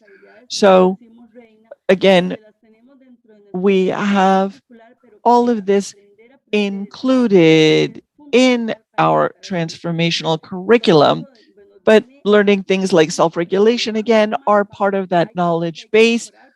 For the 21st century, there are things to improve, but what's been done is already is important. Now, what are the most valuable aspects of this research? I would say the role of preschool education. Costa Rica has invested heavily in our early childhood education. We now have coverage of over 93% are 4 and 5-year-olds, and in earlier childhood of 86.5%. This has required a tremendous investment by us, but clearly we can see from this evaluation that we are seeing important successes. Even after controlling by socioeconomic factor, we can see that there are important things to continue to look at, because this is a variable that we can continue to approach. The political teams and policy teams, technical teams can continue to work on that aspect. Thank you. Thank you, Vice Minister. And Naomi, what are the challenges that Latin America and the Caribbean has in the area of measuring other types of skills that include socio-emotional skills, and what suggestions do you have for the region to move increasingly toward more comprehensive learning monitoring? Thank you, Manuel, for your question. I think we need to keep documenting the relationship between social and emotional skills and important life outcomes. Previous research and also our research we conducted at the OECD provided some evidence that, yes, social emotional skills are important drivers of socioeconomic outcomes throughout the individual's life, such as, for instance, academic success, employability, active citizenship, health, and well-being.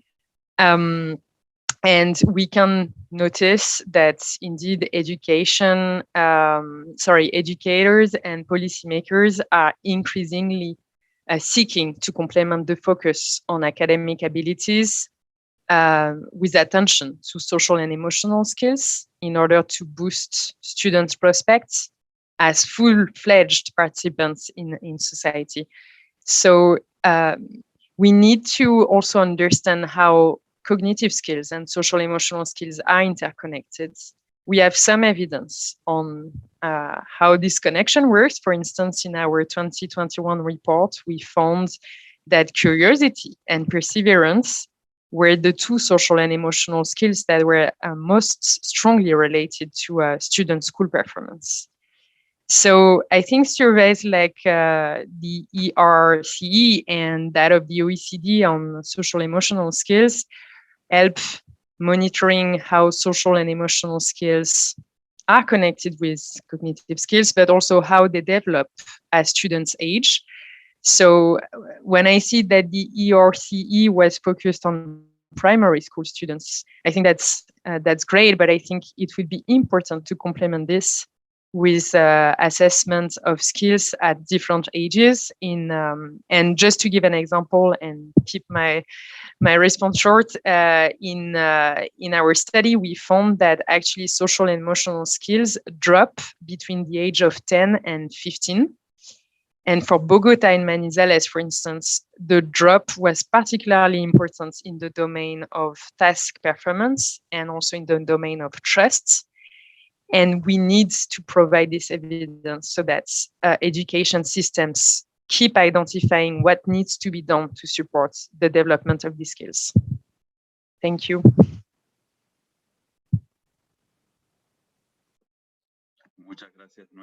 Thank you very much, Noemi. This information is very important in terms of the cognitive academic skills and socio-economic skills. As others have said, of course, this is important not just in terms of academic skills, but per se in terms of other life skills in general, but thank you very, very much for that feedback.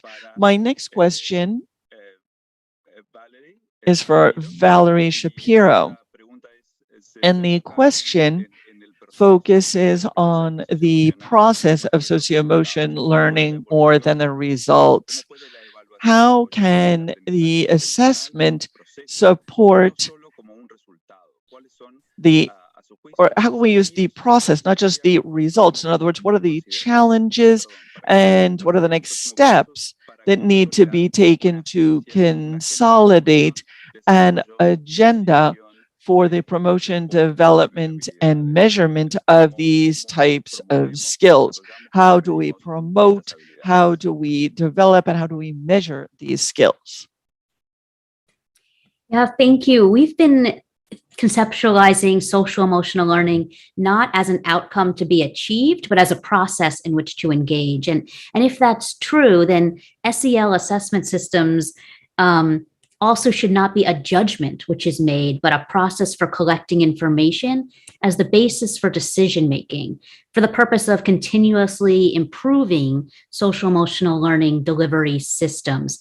So if we take that, there are certain principles that I offer for your consideration. One is that these assessment systems be comprehensive, and that means using a variety of approaches for discrete and varied purposes across all levels of the system. So a lot of what we've heard about today is the student level and how it can be used in aggregate to inform regional advancement of a social emotional learning agenda. We offer that layered on top of this should be other ways of assessing the system. It can be balanced so that it doesn't overemphasize one purpose for decision making or one type of decision maker. So for example, what do classroom teachers get from this assessment that helps them do their job well as the frontline folks that are closest to the kids? We also want to make sure it's aligned, it's synergistic and well integrated into pedagogy and curriculum and existing educational structures. We want to make sure it's defensible, meaning that it's high quality information if it's going to be used for decision making, that doesn't just reinforce an existing narrative, but is actually providing information that justifies the costs and burdens of collecting it. And finally, that it's super ethical, it's inclusive, it's fair, it's transparent, and it gives the greatest consideration for the least powerful in our society. So I offer, on top of what you've already been doing, to think about the two purposes for which we might conduct SEL assessment to inform decision-making for a process. One is summative, to inform a judgment as to whether a performance meets a criteria. So what do the domains that you found, the information that you found, do to predict distal indicators like the Sustainable Development Goals? And then formative, how does this provide actionable feedback to inform real-time adjustments to the SEL delivery system?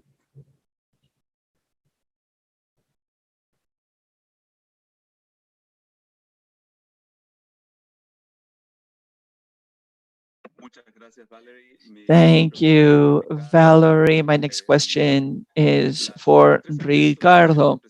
The three aspects that we've seen are repeated throughout our conceptual framework.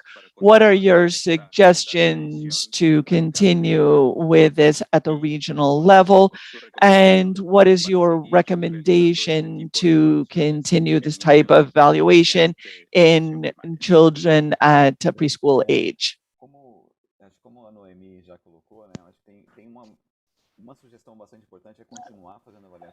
As Nomi said, it's important to continue analyzing this because there's some patterns and behaviors.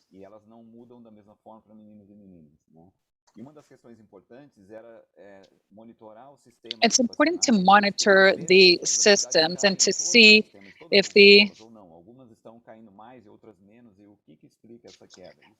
important to explain those drops. And in terms of additional skills, there's other domains, other things that we haven't evaluated yet, that we haven't analyzed. And que as crianças têm em interagir, a sua capacidade de fazer amigos, de interagir, de ter prazer nessas interações sociais. It's important to have these social interactions. They need that to interact, and it's also important to look at anxiety and irritability of the children. These are also important. And in children that are 7 years of age, so in second grade until say 10 or 11 years of age, that's where they develop this social interaction. It's extremely important.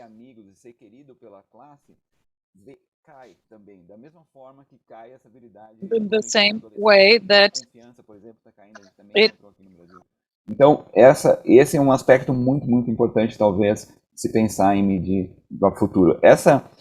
Esses aspectos são super importantes porque eles têm a these are the important aspects. It has to do with a sense of belonging. They feel well. They are with their friends. So that is where they learn how to socialize and interact, and that is extremely important. This social ability is empathy, this sense of trust. Thank you. Thank you, Ricardo. Unfortunately, there are other questions, but we have run out of time.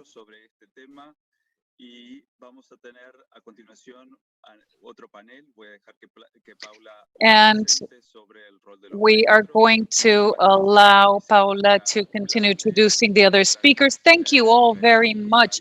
Thank you, Minister Noemi, Valerie, Ricardo, for sharing in the expertise and experience. Thank you for your participation. Thank you.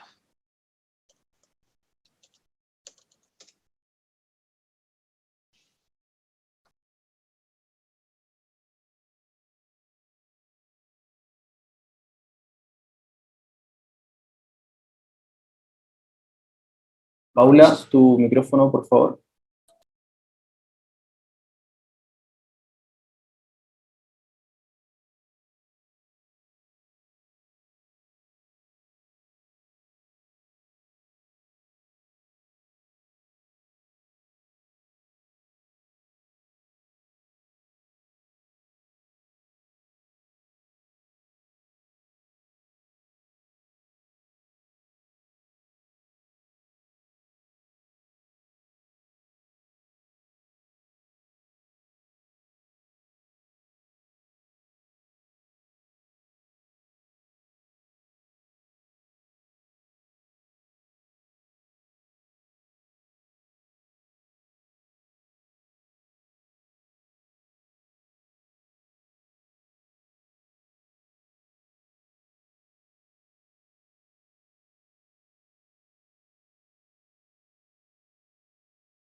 Disculpen por esta dificultad técnica. Vamos a ir ahora a unos videos de autoridades con saludos para los participantes. Following the brief technical difficulties, we apologize, and we will be presenting a video. And after that, we will go to the second round table that will focus on teachers.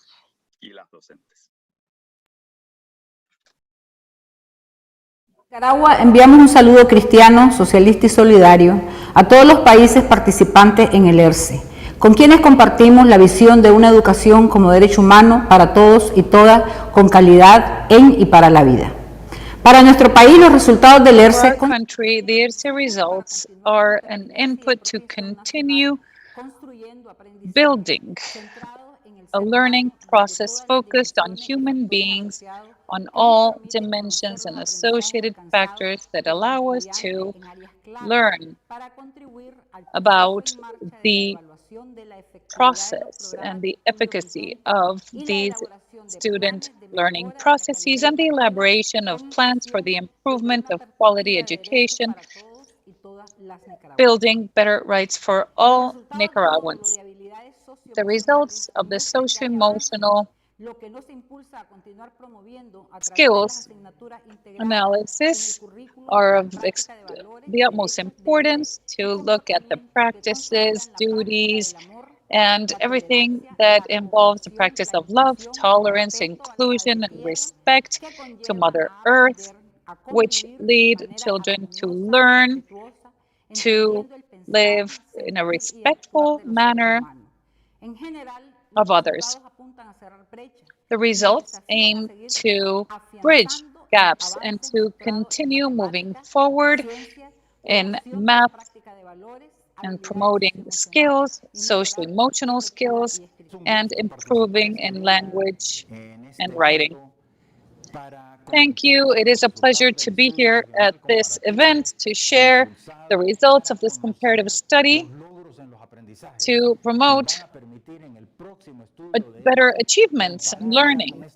Now we can compare the ERCE results and take a look at what we are doing, how it impacts our learning process, and how we need to correct our vision, our efforts, our pedagogical model, and our training of teachers, and including the educational community and everything that is involved in the educational process. Thank you to all attendees for joining us in this launch.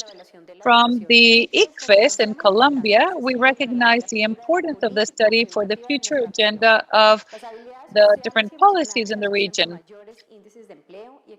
All social and emotional skills have an impact in the long term that go beyond cognitive results and academic results of students. Investing in this development reduces abuse, absenteeism, and other such behaviors as a country and as a region. It's important to have strategies and to promote this important topic for the educational community. The Dominican Republic would like to congratulate the Regional Office for Latin America and the Caribbean, UNESCO, for disseminating the results of the fourth regional study that aims to compare the quality of our educational systems in order to supplement decision making. The results in the region show that these educational models are obsolete. We are forced to overcome our fear of failure. Thank you.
Unfortunately, the speaker does not have her microphone on.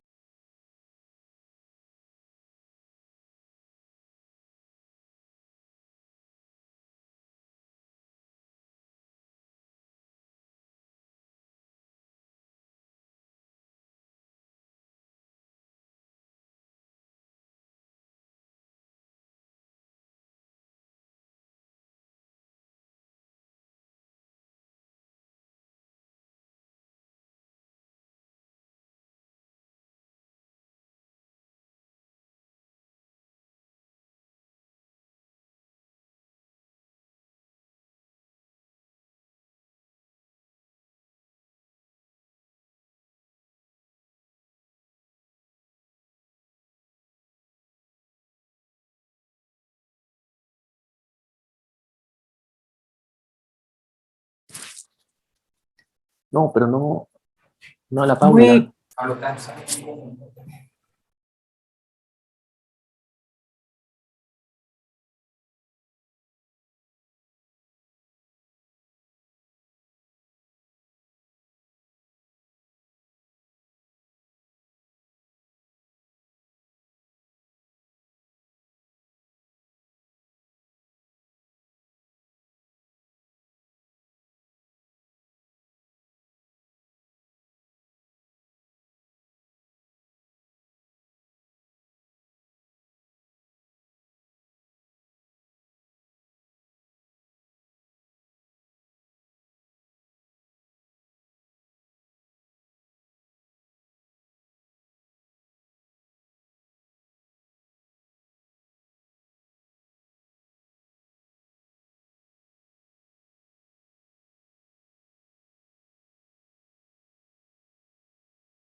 Bienvenidos y bienvenidas. Welcome.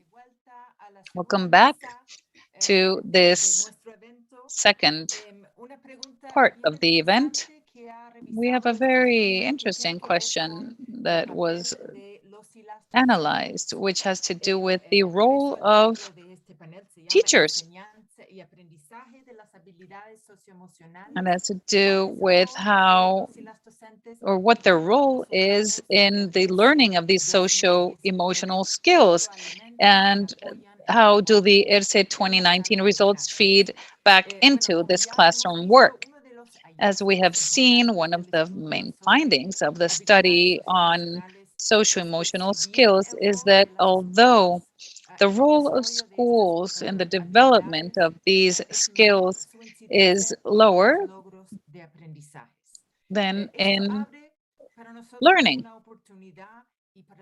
So for us, this is an opportunity to play an important role in promoting these skills, which are, of course, of the utmost importance to expand and improve the quality of education and the role that teachers have to play in it. We are very fortunate to have distinguished panelists. We will be asking them to take a closer look at the role of teachers in the classroom. I would like to welcome the Minister of Education of El Salvador, Carla Anania de Varela, Adriana Aristimuño. She is the Executive Director of Education Policy, ANEP, in Uruguay. Enrique Shaw, full professor at the Universidad de los Andes in Colombia.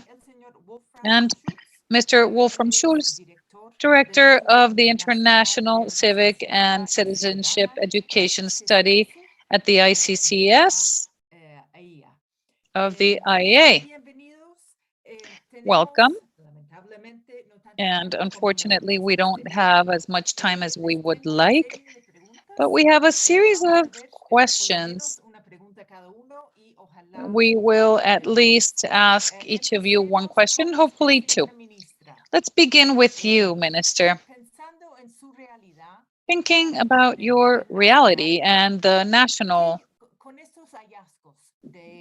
situation, what findings of the ERCE and this module on socio-emotional skills, how do you intend to put these findings into practice to implement them and in your evaluations in general, and how do you expect to use the findings to support the performance of teachers? Thank you. Good morning, everyone. Can you hear me? The interpreter's here with difficulty. We will do our best. I bring you cordial greetings and thank you for this opportunity to share our experience in this topic, which since the beginning of the pandemic, we have deemed to be a priority. Last year, we began a census with our 10th grade students for the first time in the area of mental health. We did that last year and this year, therefore we now have 2 years of experience and a baseline for a future comparison. We've seen as a result how the pandemic and lockdown affected students not only in their learning, but also in their mental health. The transition also from school to the workforce was affected by the pandemic, as well as educational and work opportunities for new high school graduates. We also applied a new test for our 11th grade students, including mental health issues. Some of the socio-emotional skills that we've focused on have been self-care, self-management, stress management, self-discipline, and behavior self-control. Now that we have the results of the ERCE, will be compared and contrasted with the results that we have, again, in this much broader sample. This assessment, which we've called Knowing My Achievements, has been applied in 1.2 million students in the public sector and over 500,000 in the private sector. So the standardized test for high school graduates, we are talking about 75,000 students, and 100% of them took the socio-emotional component of that test. So the question is, what are we going to do with the ERCE results? Well, for us, now that we have this very large sample, we will, through ERCE, be able to confirm, reaffirm, and fine-tune our educational policies based on the socio-emotional aspects that are of a priority for us. Mary Wynn, I'm not sure how long I have to speak. What is my time limit?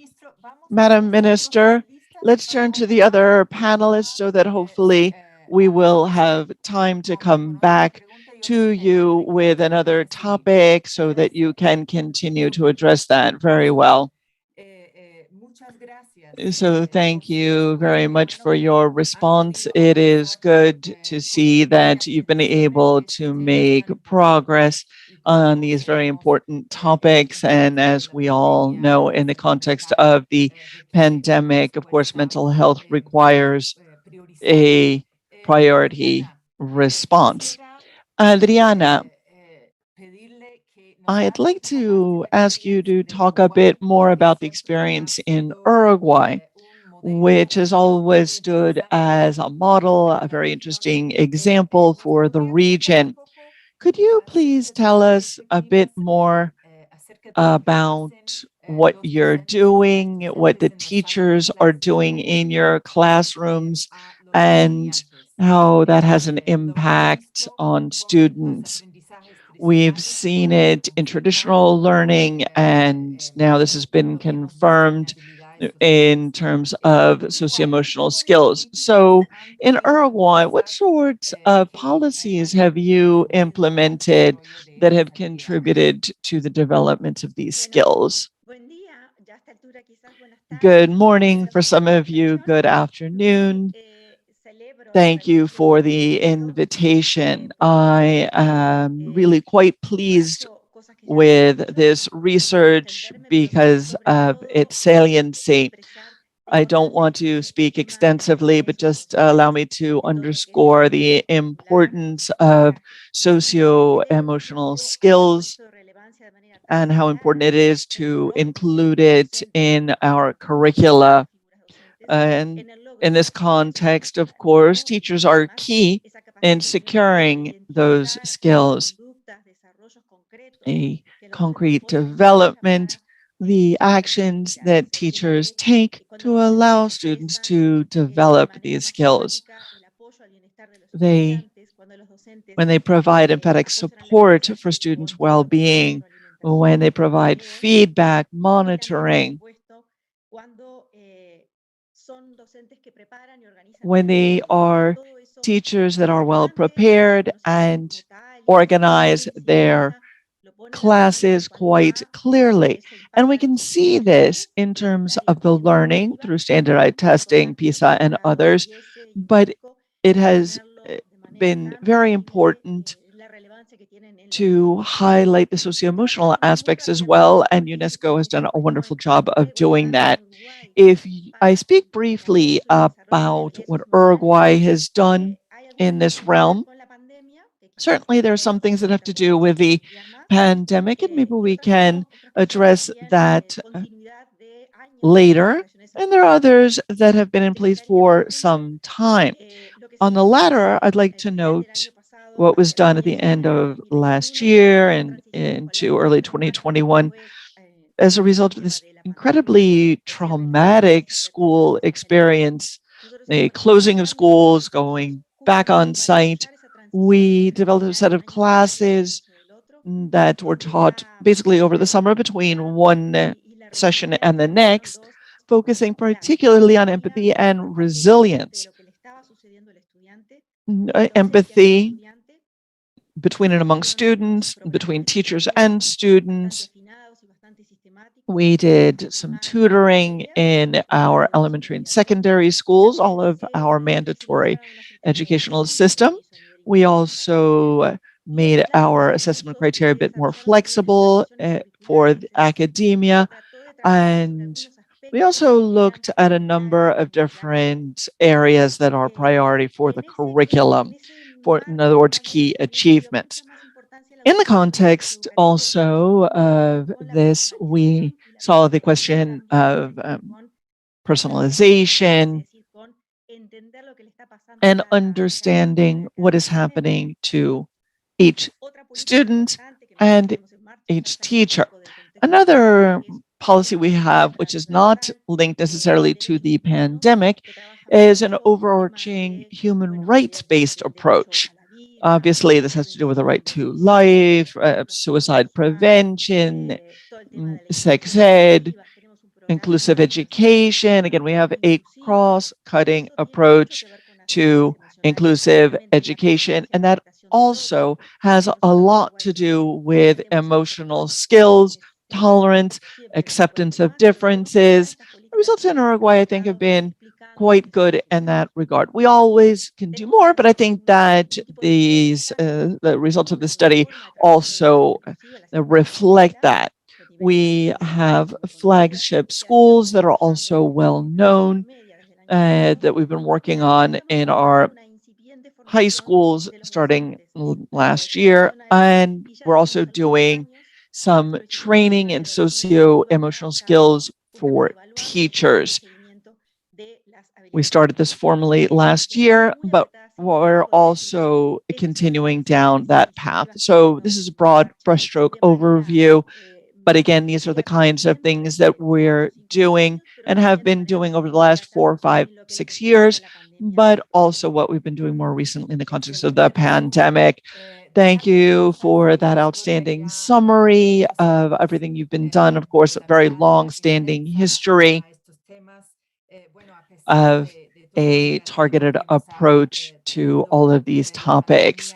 Despite all of the issues of the pandemic, it's also good that it has forced us to look more closely at well-being, socio-emotional and mental health topics in the area of education, again, at the forefront.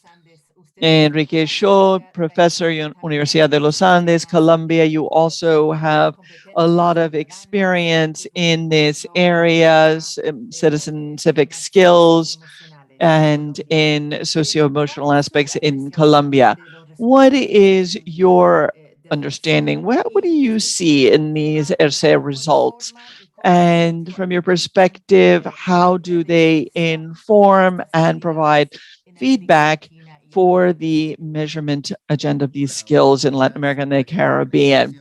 Thank you very much. Good morning, everyone. I am very pleased to see this study and the results. I think they're extremely valuable, and it is very important to see these topics that are now being included. I think all three skills are good ones. They were good to have been included. As Mary Wynn said, we started some 18 years ago to measure citizenship, civic skills, empathy, and others. And we know that it is not easy. On the contrary, it is quite tough.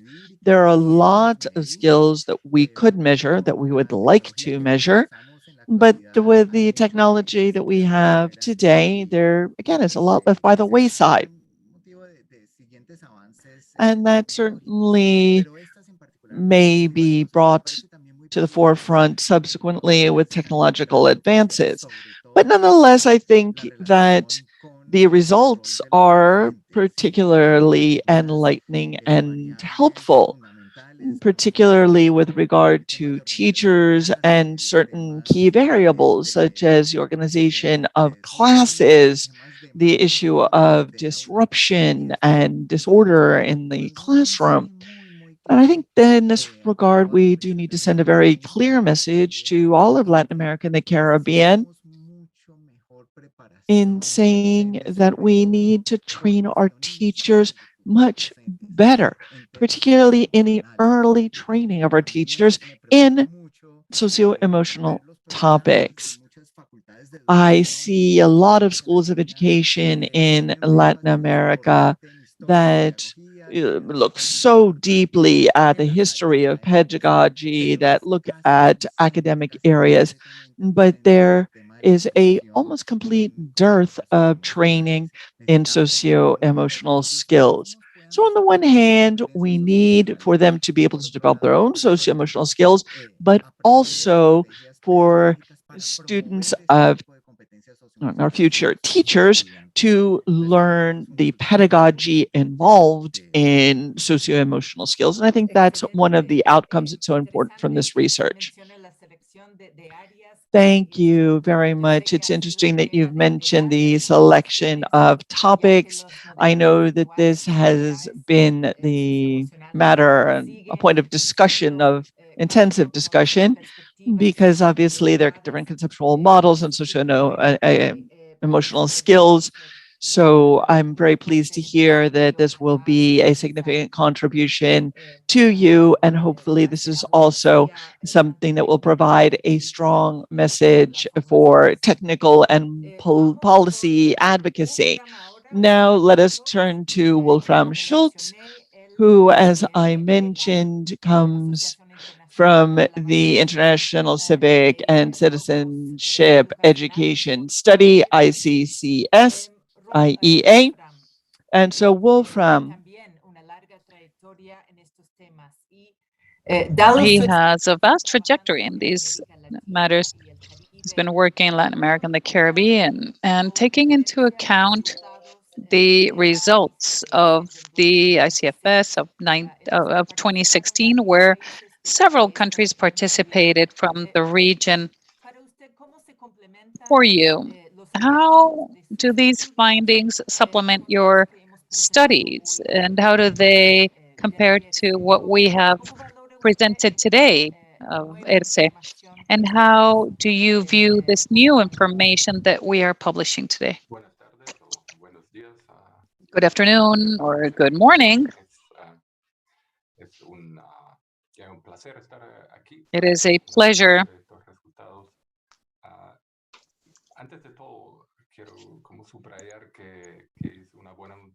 First of all, I'd like to say it is great news to focus not only on the cognitive aspects, but also expanding to other skills, socio-emotional skills. That is what we see in many studies. In preparation for new studies now, like the TELUS, the study on teachers, we perceive that there is a lot of debate on the fact that it is something that needs to be addressed. So the international study on civic education and citizenship also shows that this is a more holistic approach to education, more cross-cutting, and also citizen competencies. This is not like math or reading comprehension or sciences. It is not really tied to a curriculum. It is more holistic. So this is, it supplements it. And I am very pleased to see that it's included it. If we look at the results, there's 6 countries in 2019 and 6 in 2016. We see greater openness to diversity. There are different instruments, and we can draw comparisons between these aspects. It is, however, a little difficult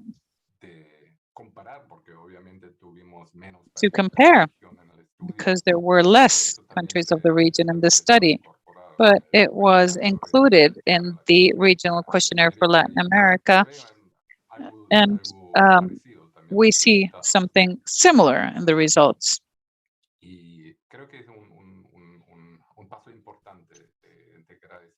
I feel it's a very important step.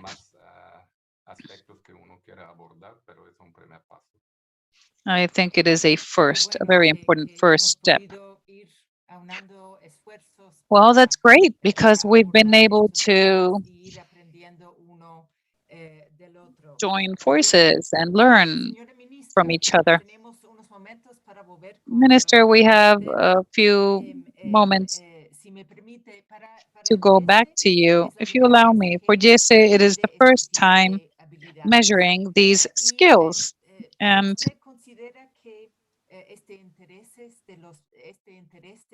this interest of countries to strengthen the regional efforts and to continue these measurements which allow informing skills in a post-pandemic scenario. You've talked about important aspects at a regional level. Do you have any recommendations to continue to promote?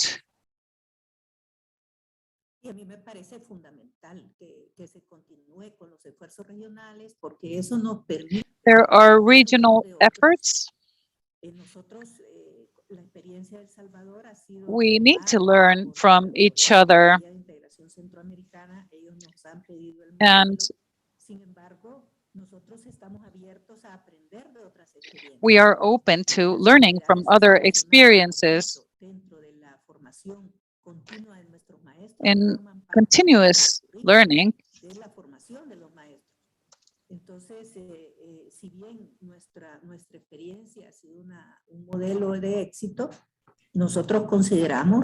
we consider that there's always room for improvement.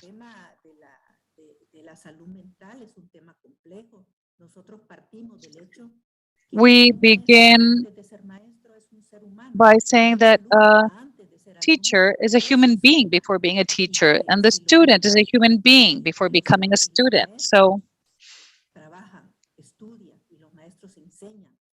masters study, and if they teach with trauma, with fear, the learning process will not be effective. So sometimes we forget this reality. It's important to take these learnings into account. We don't think about emotional stability and that foundation. It is extremely important to continue making this effort.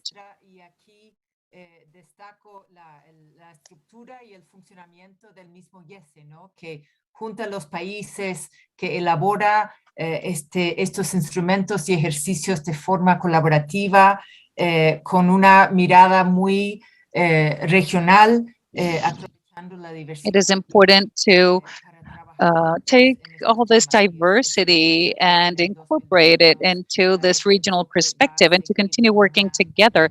We will continue with a very active participation. Volviendo, Adriana, a usted, sabemos lo que hacen los docentes en el aula importa y impacta mucho. And this strongly impacts what students are experiencing, and we are seeing the effects on socio-emotional skills now. You have mentioned some policies.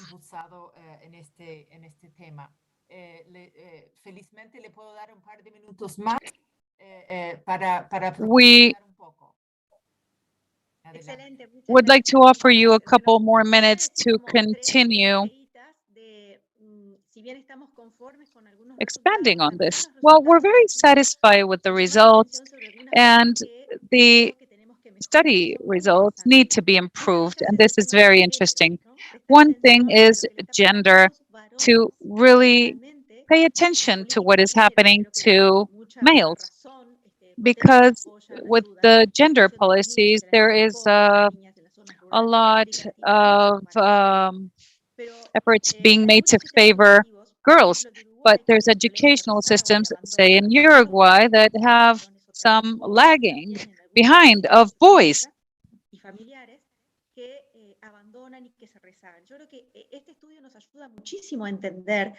I think that this study helps us understand the causes. It has a lot to do with their achievements or lack thereof, and it really affects boys. Also, thinking of associated factors, attendance to preschool, we need to make a greater effort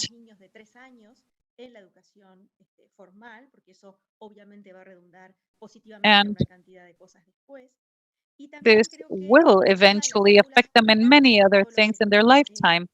And what the study shows on self-regulation is extremely important. Uruguay had some issues.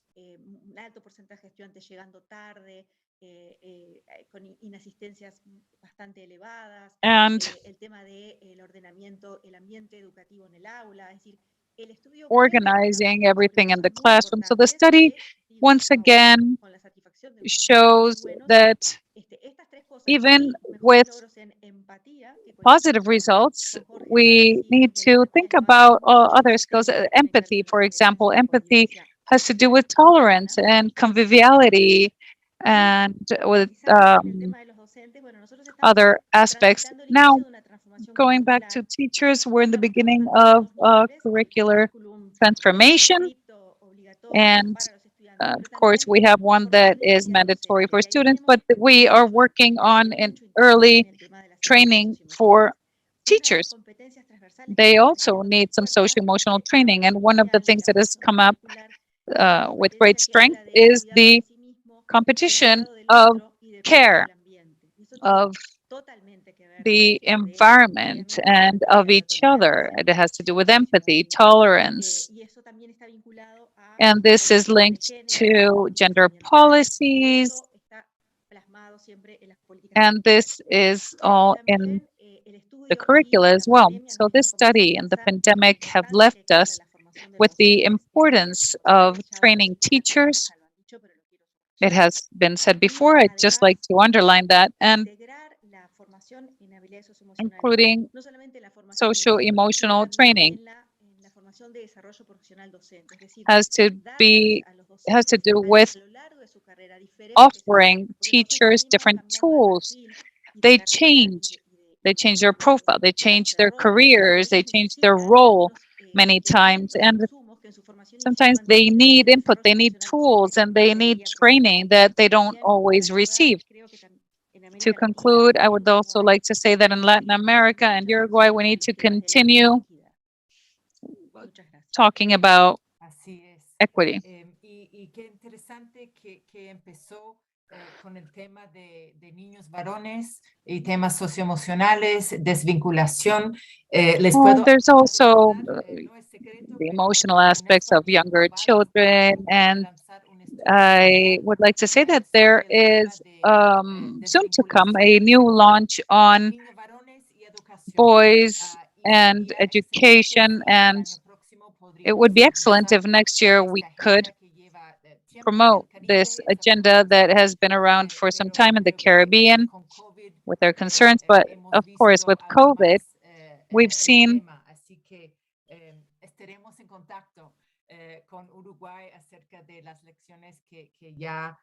much of this, but we will be in contact with Uruguay and, of course, learning from the experience that you have accumulated. Let's go back to Enrique. There's many challenges in measuring these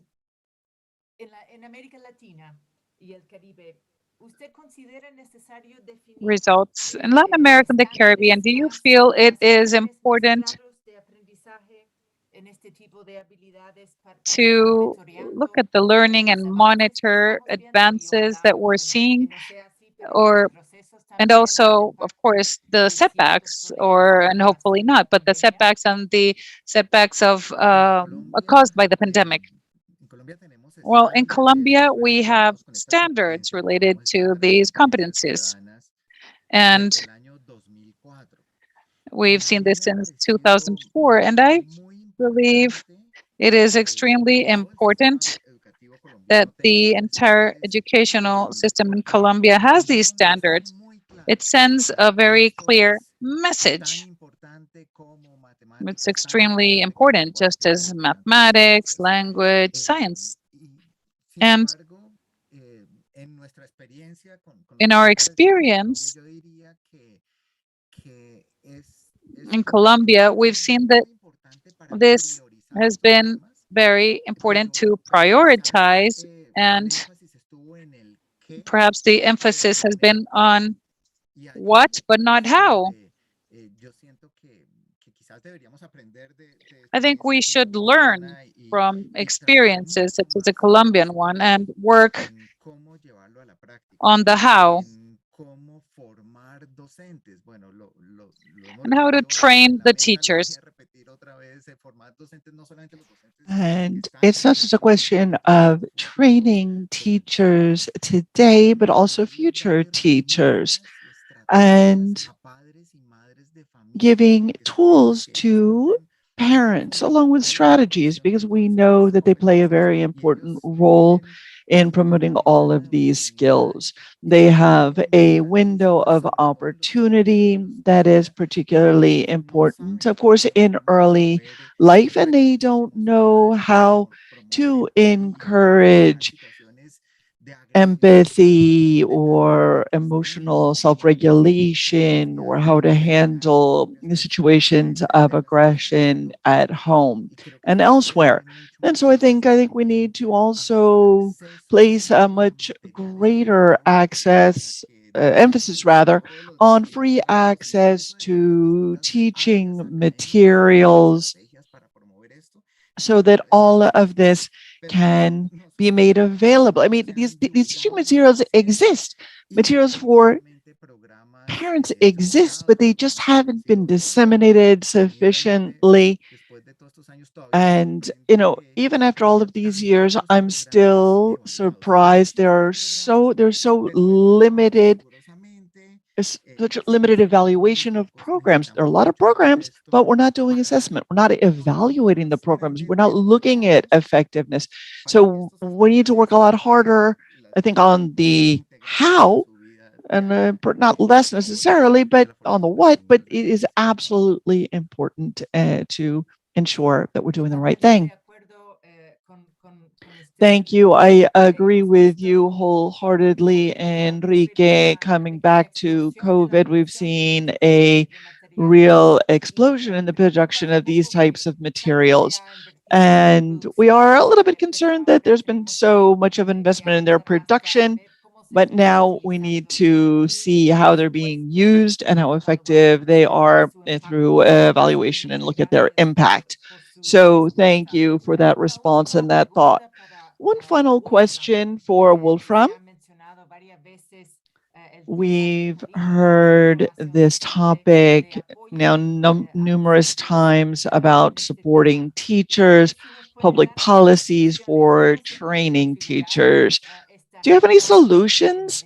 How can we do that? How can we do both initial training for students as well as in-service training, for teachers, not students, that are associated with the pedagogy and teaching skills? So, last question, perhaps you can give us some recommendations and thoughts. Thank you, I think, for the question. Bit of a challenge. I don't think that I have an easy answer to all of this. I think we need to consider that a lot of the things that are being measured are what stems from the experience of students outside the school. And that is something that we cannot ignore. Now, that doesn't mean that in-school education can't contribute. It certainly can, but we have to recognize that particularly socio-emotional skills are acquired outside the school, along with civic skills as well.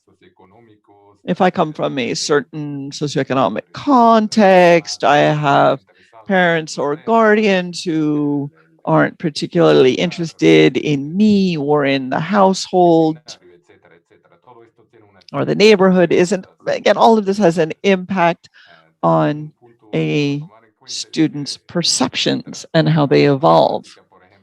So if we compare it again to mathematics, again, very different topic, we have, one curriculum where it's mostly taught in school, a little bit at home, but it's easier in math to say, these are the perspectives, these are the expectations of what will be learned and we can measure the output then of that training that students receive in school, again in mathematics. But in the soft skills, it's a lot harder because there are so many factors that influence this. The other thing that is that these measurements are tougher because they're often self-reported. And so we can see a variety of different things.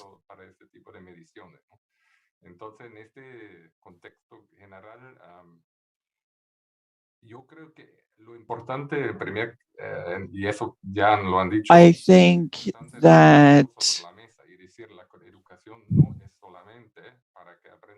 one of the important aspects here is that we make it clear that it's not just a question of learning math or science.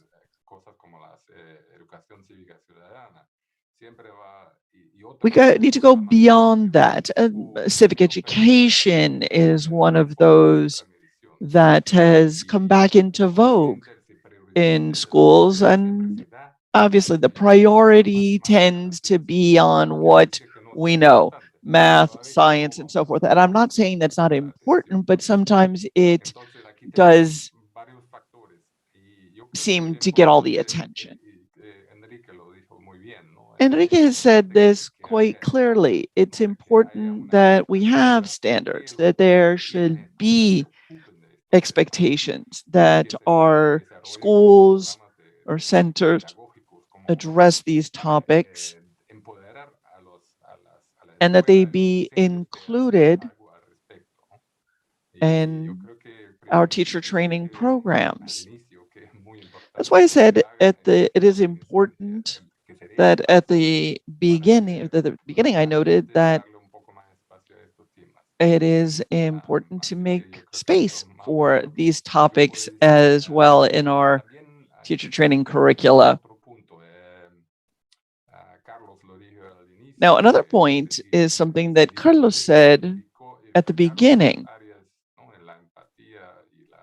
They identified these topics: empathy, acceptance of diversity, and self-regulation, because they were present to a certain extent in all of the curricula in the participating countries. But there are other topics we know well from our own history, civic education, and skills in, again, it's not like in mathematics or in ICTs, it's very different because countries are very creative and they all have their own form of putting forward these, again, soft skills for both teachers and schools. Thank you very much, Wolfram, for this response. On that note, I would like to thank all of our panelists. I had a number of other questions for you, but we are running late.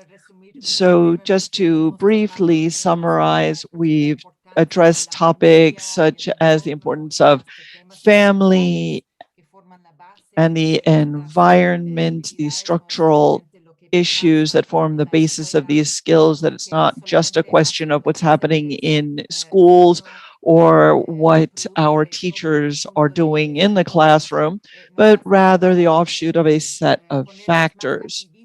We, second, need to engage in greater advocacy vis-a-vis these topics to make them a greater priority on our curricula. They are cross-cutting, of course, they're everyone's responsibility, but as a result, to a certain extent, they fall into a kind of no man's land. Next, certainly training of teachers, both in their own teacher training programs as well as in service. and sharing experiences to make use of what we already have available, and hopefully then also allow for concrete assessment evaluation so that we can speak with greater confidence, more authoritatively, about them. So Minister Adriana, Enrique, Wolfram, thank you so much for your contributions. And I will turn the floor back to our moderator. And I also see my director on screen to close out this activity. So thank you very much and good afternoon to you all.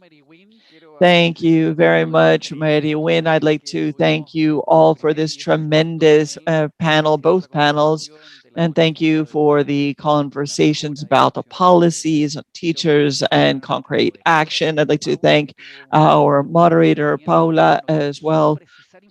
And just so you know, the presentations are available on the website. The regional report of the 16 countries will also be available tomorrow on the website, and a per country report with the socio-emotional skills will be available starting Tuesday, January 5th. So the general overarching report available tomorrow, and then per country reports available January 5th. So without further ado, I will turn the floor over to our director, Claudia Uribe, director of the Regional Bureau of UNESCO Santiago, thanking all of our panelists. Claudia? Thank you very much, Carlos. And I would just like to thank all of our panelists, all of the participants in today's event. I think we leave here with a lot of ideas and a new agenda, a new set of activities and areas to continue to expand on any area of socio-emotional skills. I think what Enrique Shaw was saying about how we make progress from the what's to the hows is important. This study shows us the progress we've made, what students know, what their attitudes are, but we still have the challenge before us of ensuring that this has a correlation with the behavior of students, and particularly those that grow and as they mature within their life cycle. So it is good that we've addressed these topics of how we want to expand on these topics. There are curricula, how we need to expand the measurement of these skills. This has been expressed you and we know that it is a substantive challenge to make progress on these topics and really devise instruments that will enable us to engage in follow-on. So I would like to invite everyone to make progress on this regional agenda, to continue to strengthen our ties of collaboration with all of you, who are all, of course, experts on this topic, so that we can work together to collaborate and ensure that these skills are all very much front and center, given their importance to the region in the context of social harmony, of caregiving, and of the development of society and of the planet. So let me also thank Carlos Enriquez, our coordinator. I know he's been burning the candle at both ends to bring this event to fruition and to present all of these results. So for Carlos and his team, everyone who has been behind the production of this meeting, thank you. And without further ado, I would just like to bid you all farewell. I wish you a good evening, good afternoon, depending on where you are. And I hope that this will just be the beginning of a conversation that in 2022, we hope will be very much revitalized and supported by an agenda of work with all of you very much present. Thank you. Thank you very much, Claudia. Thank you to everyone. Your words reflect the thoughts of the 16 countries that form part of this laboratory.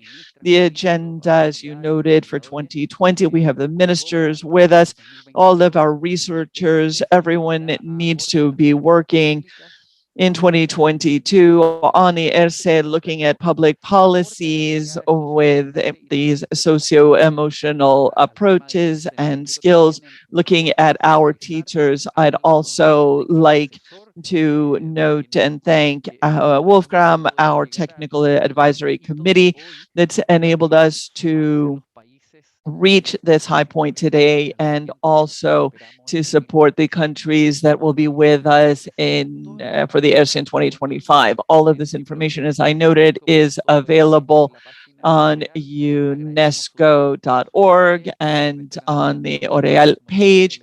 Thank you again so much for your time, and we look forward to seeing you again in March to be able to share with you the results of the writing tests. And we look forward again to doing that with the 18 countries that participated in that assessment. Thank you all for joining us. Good afternoon, good evening to you all. Thank you very much.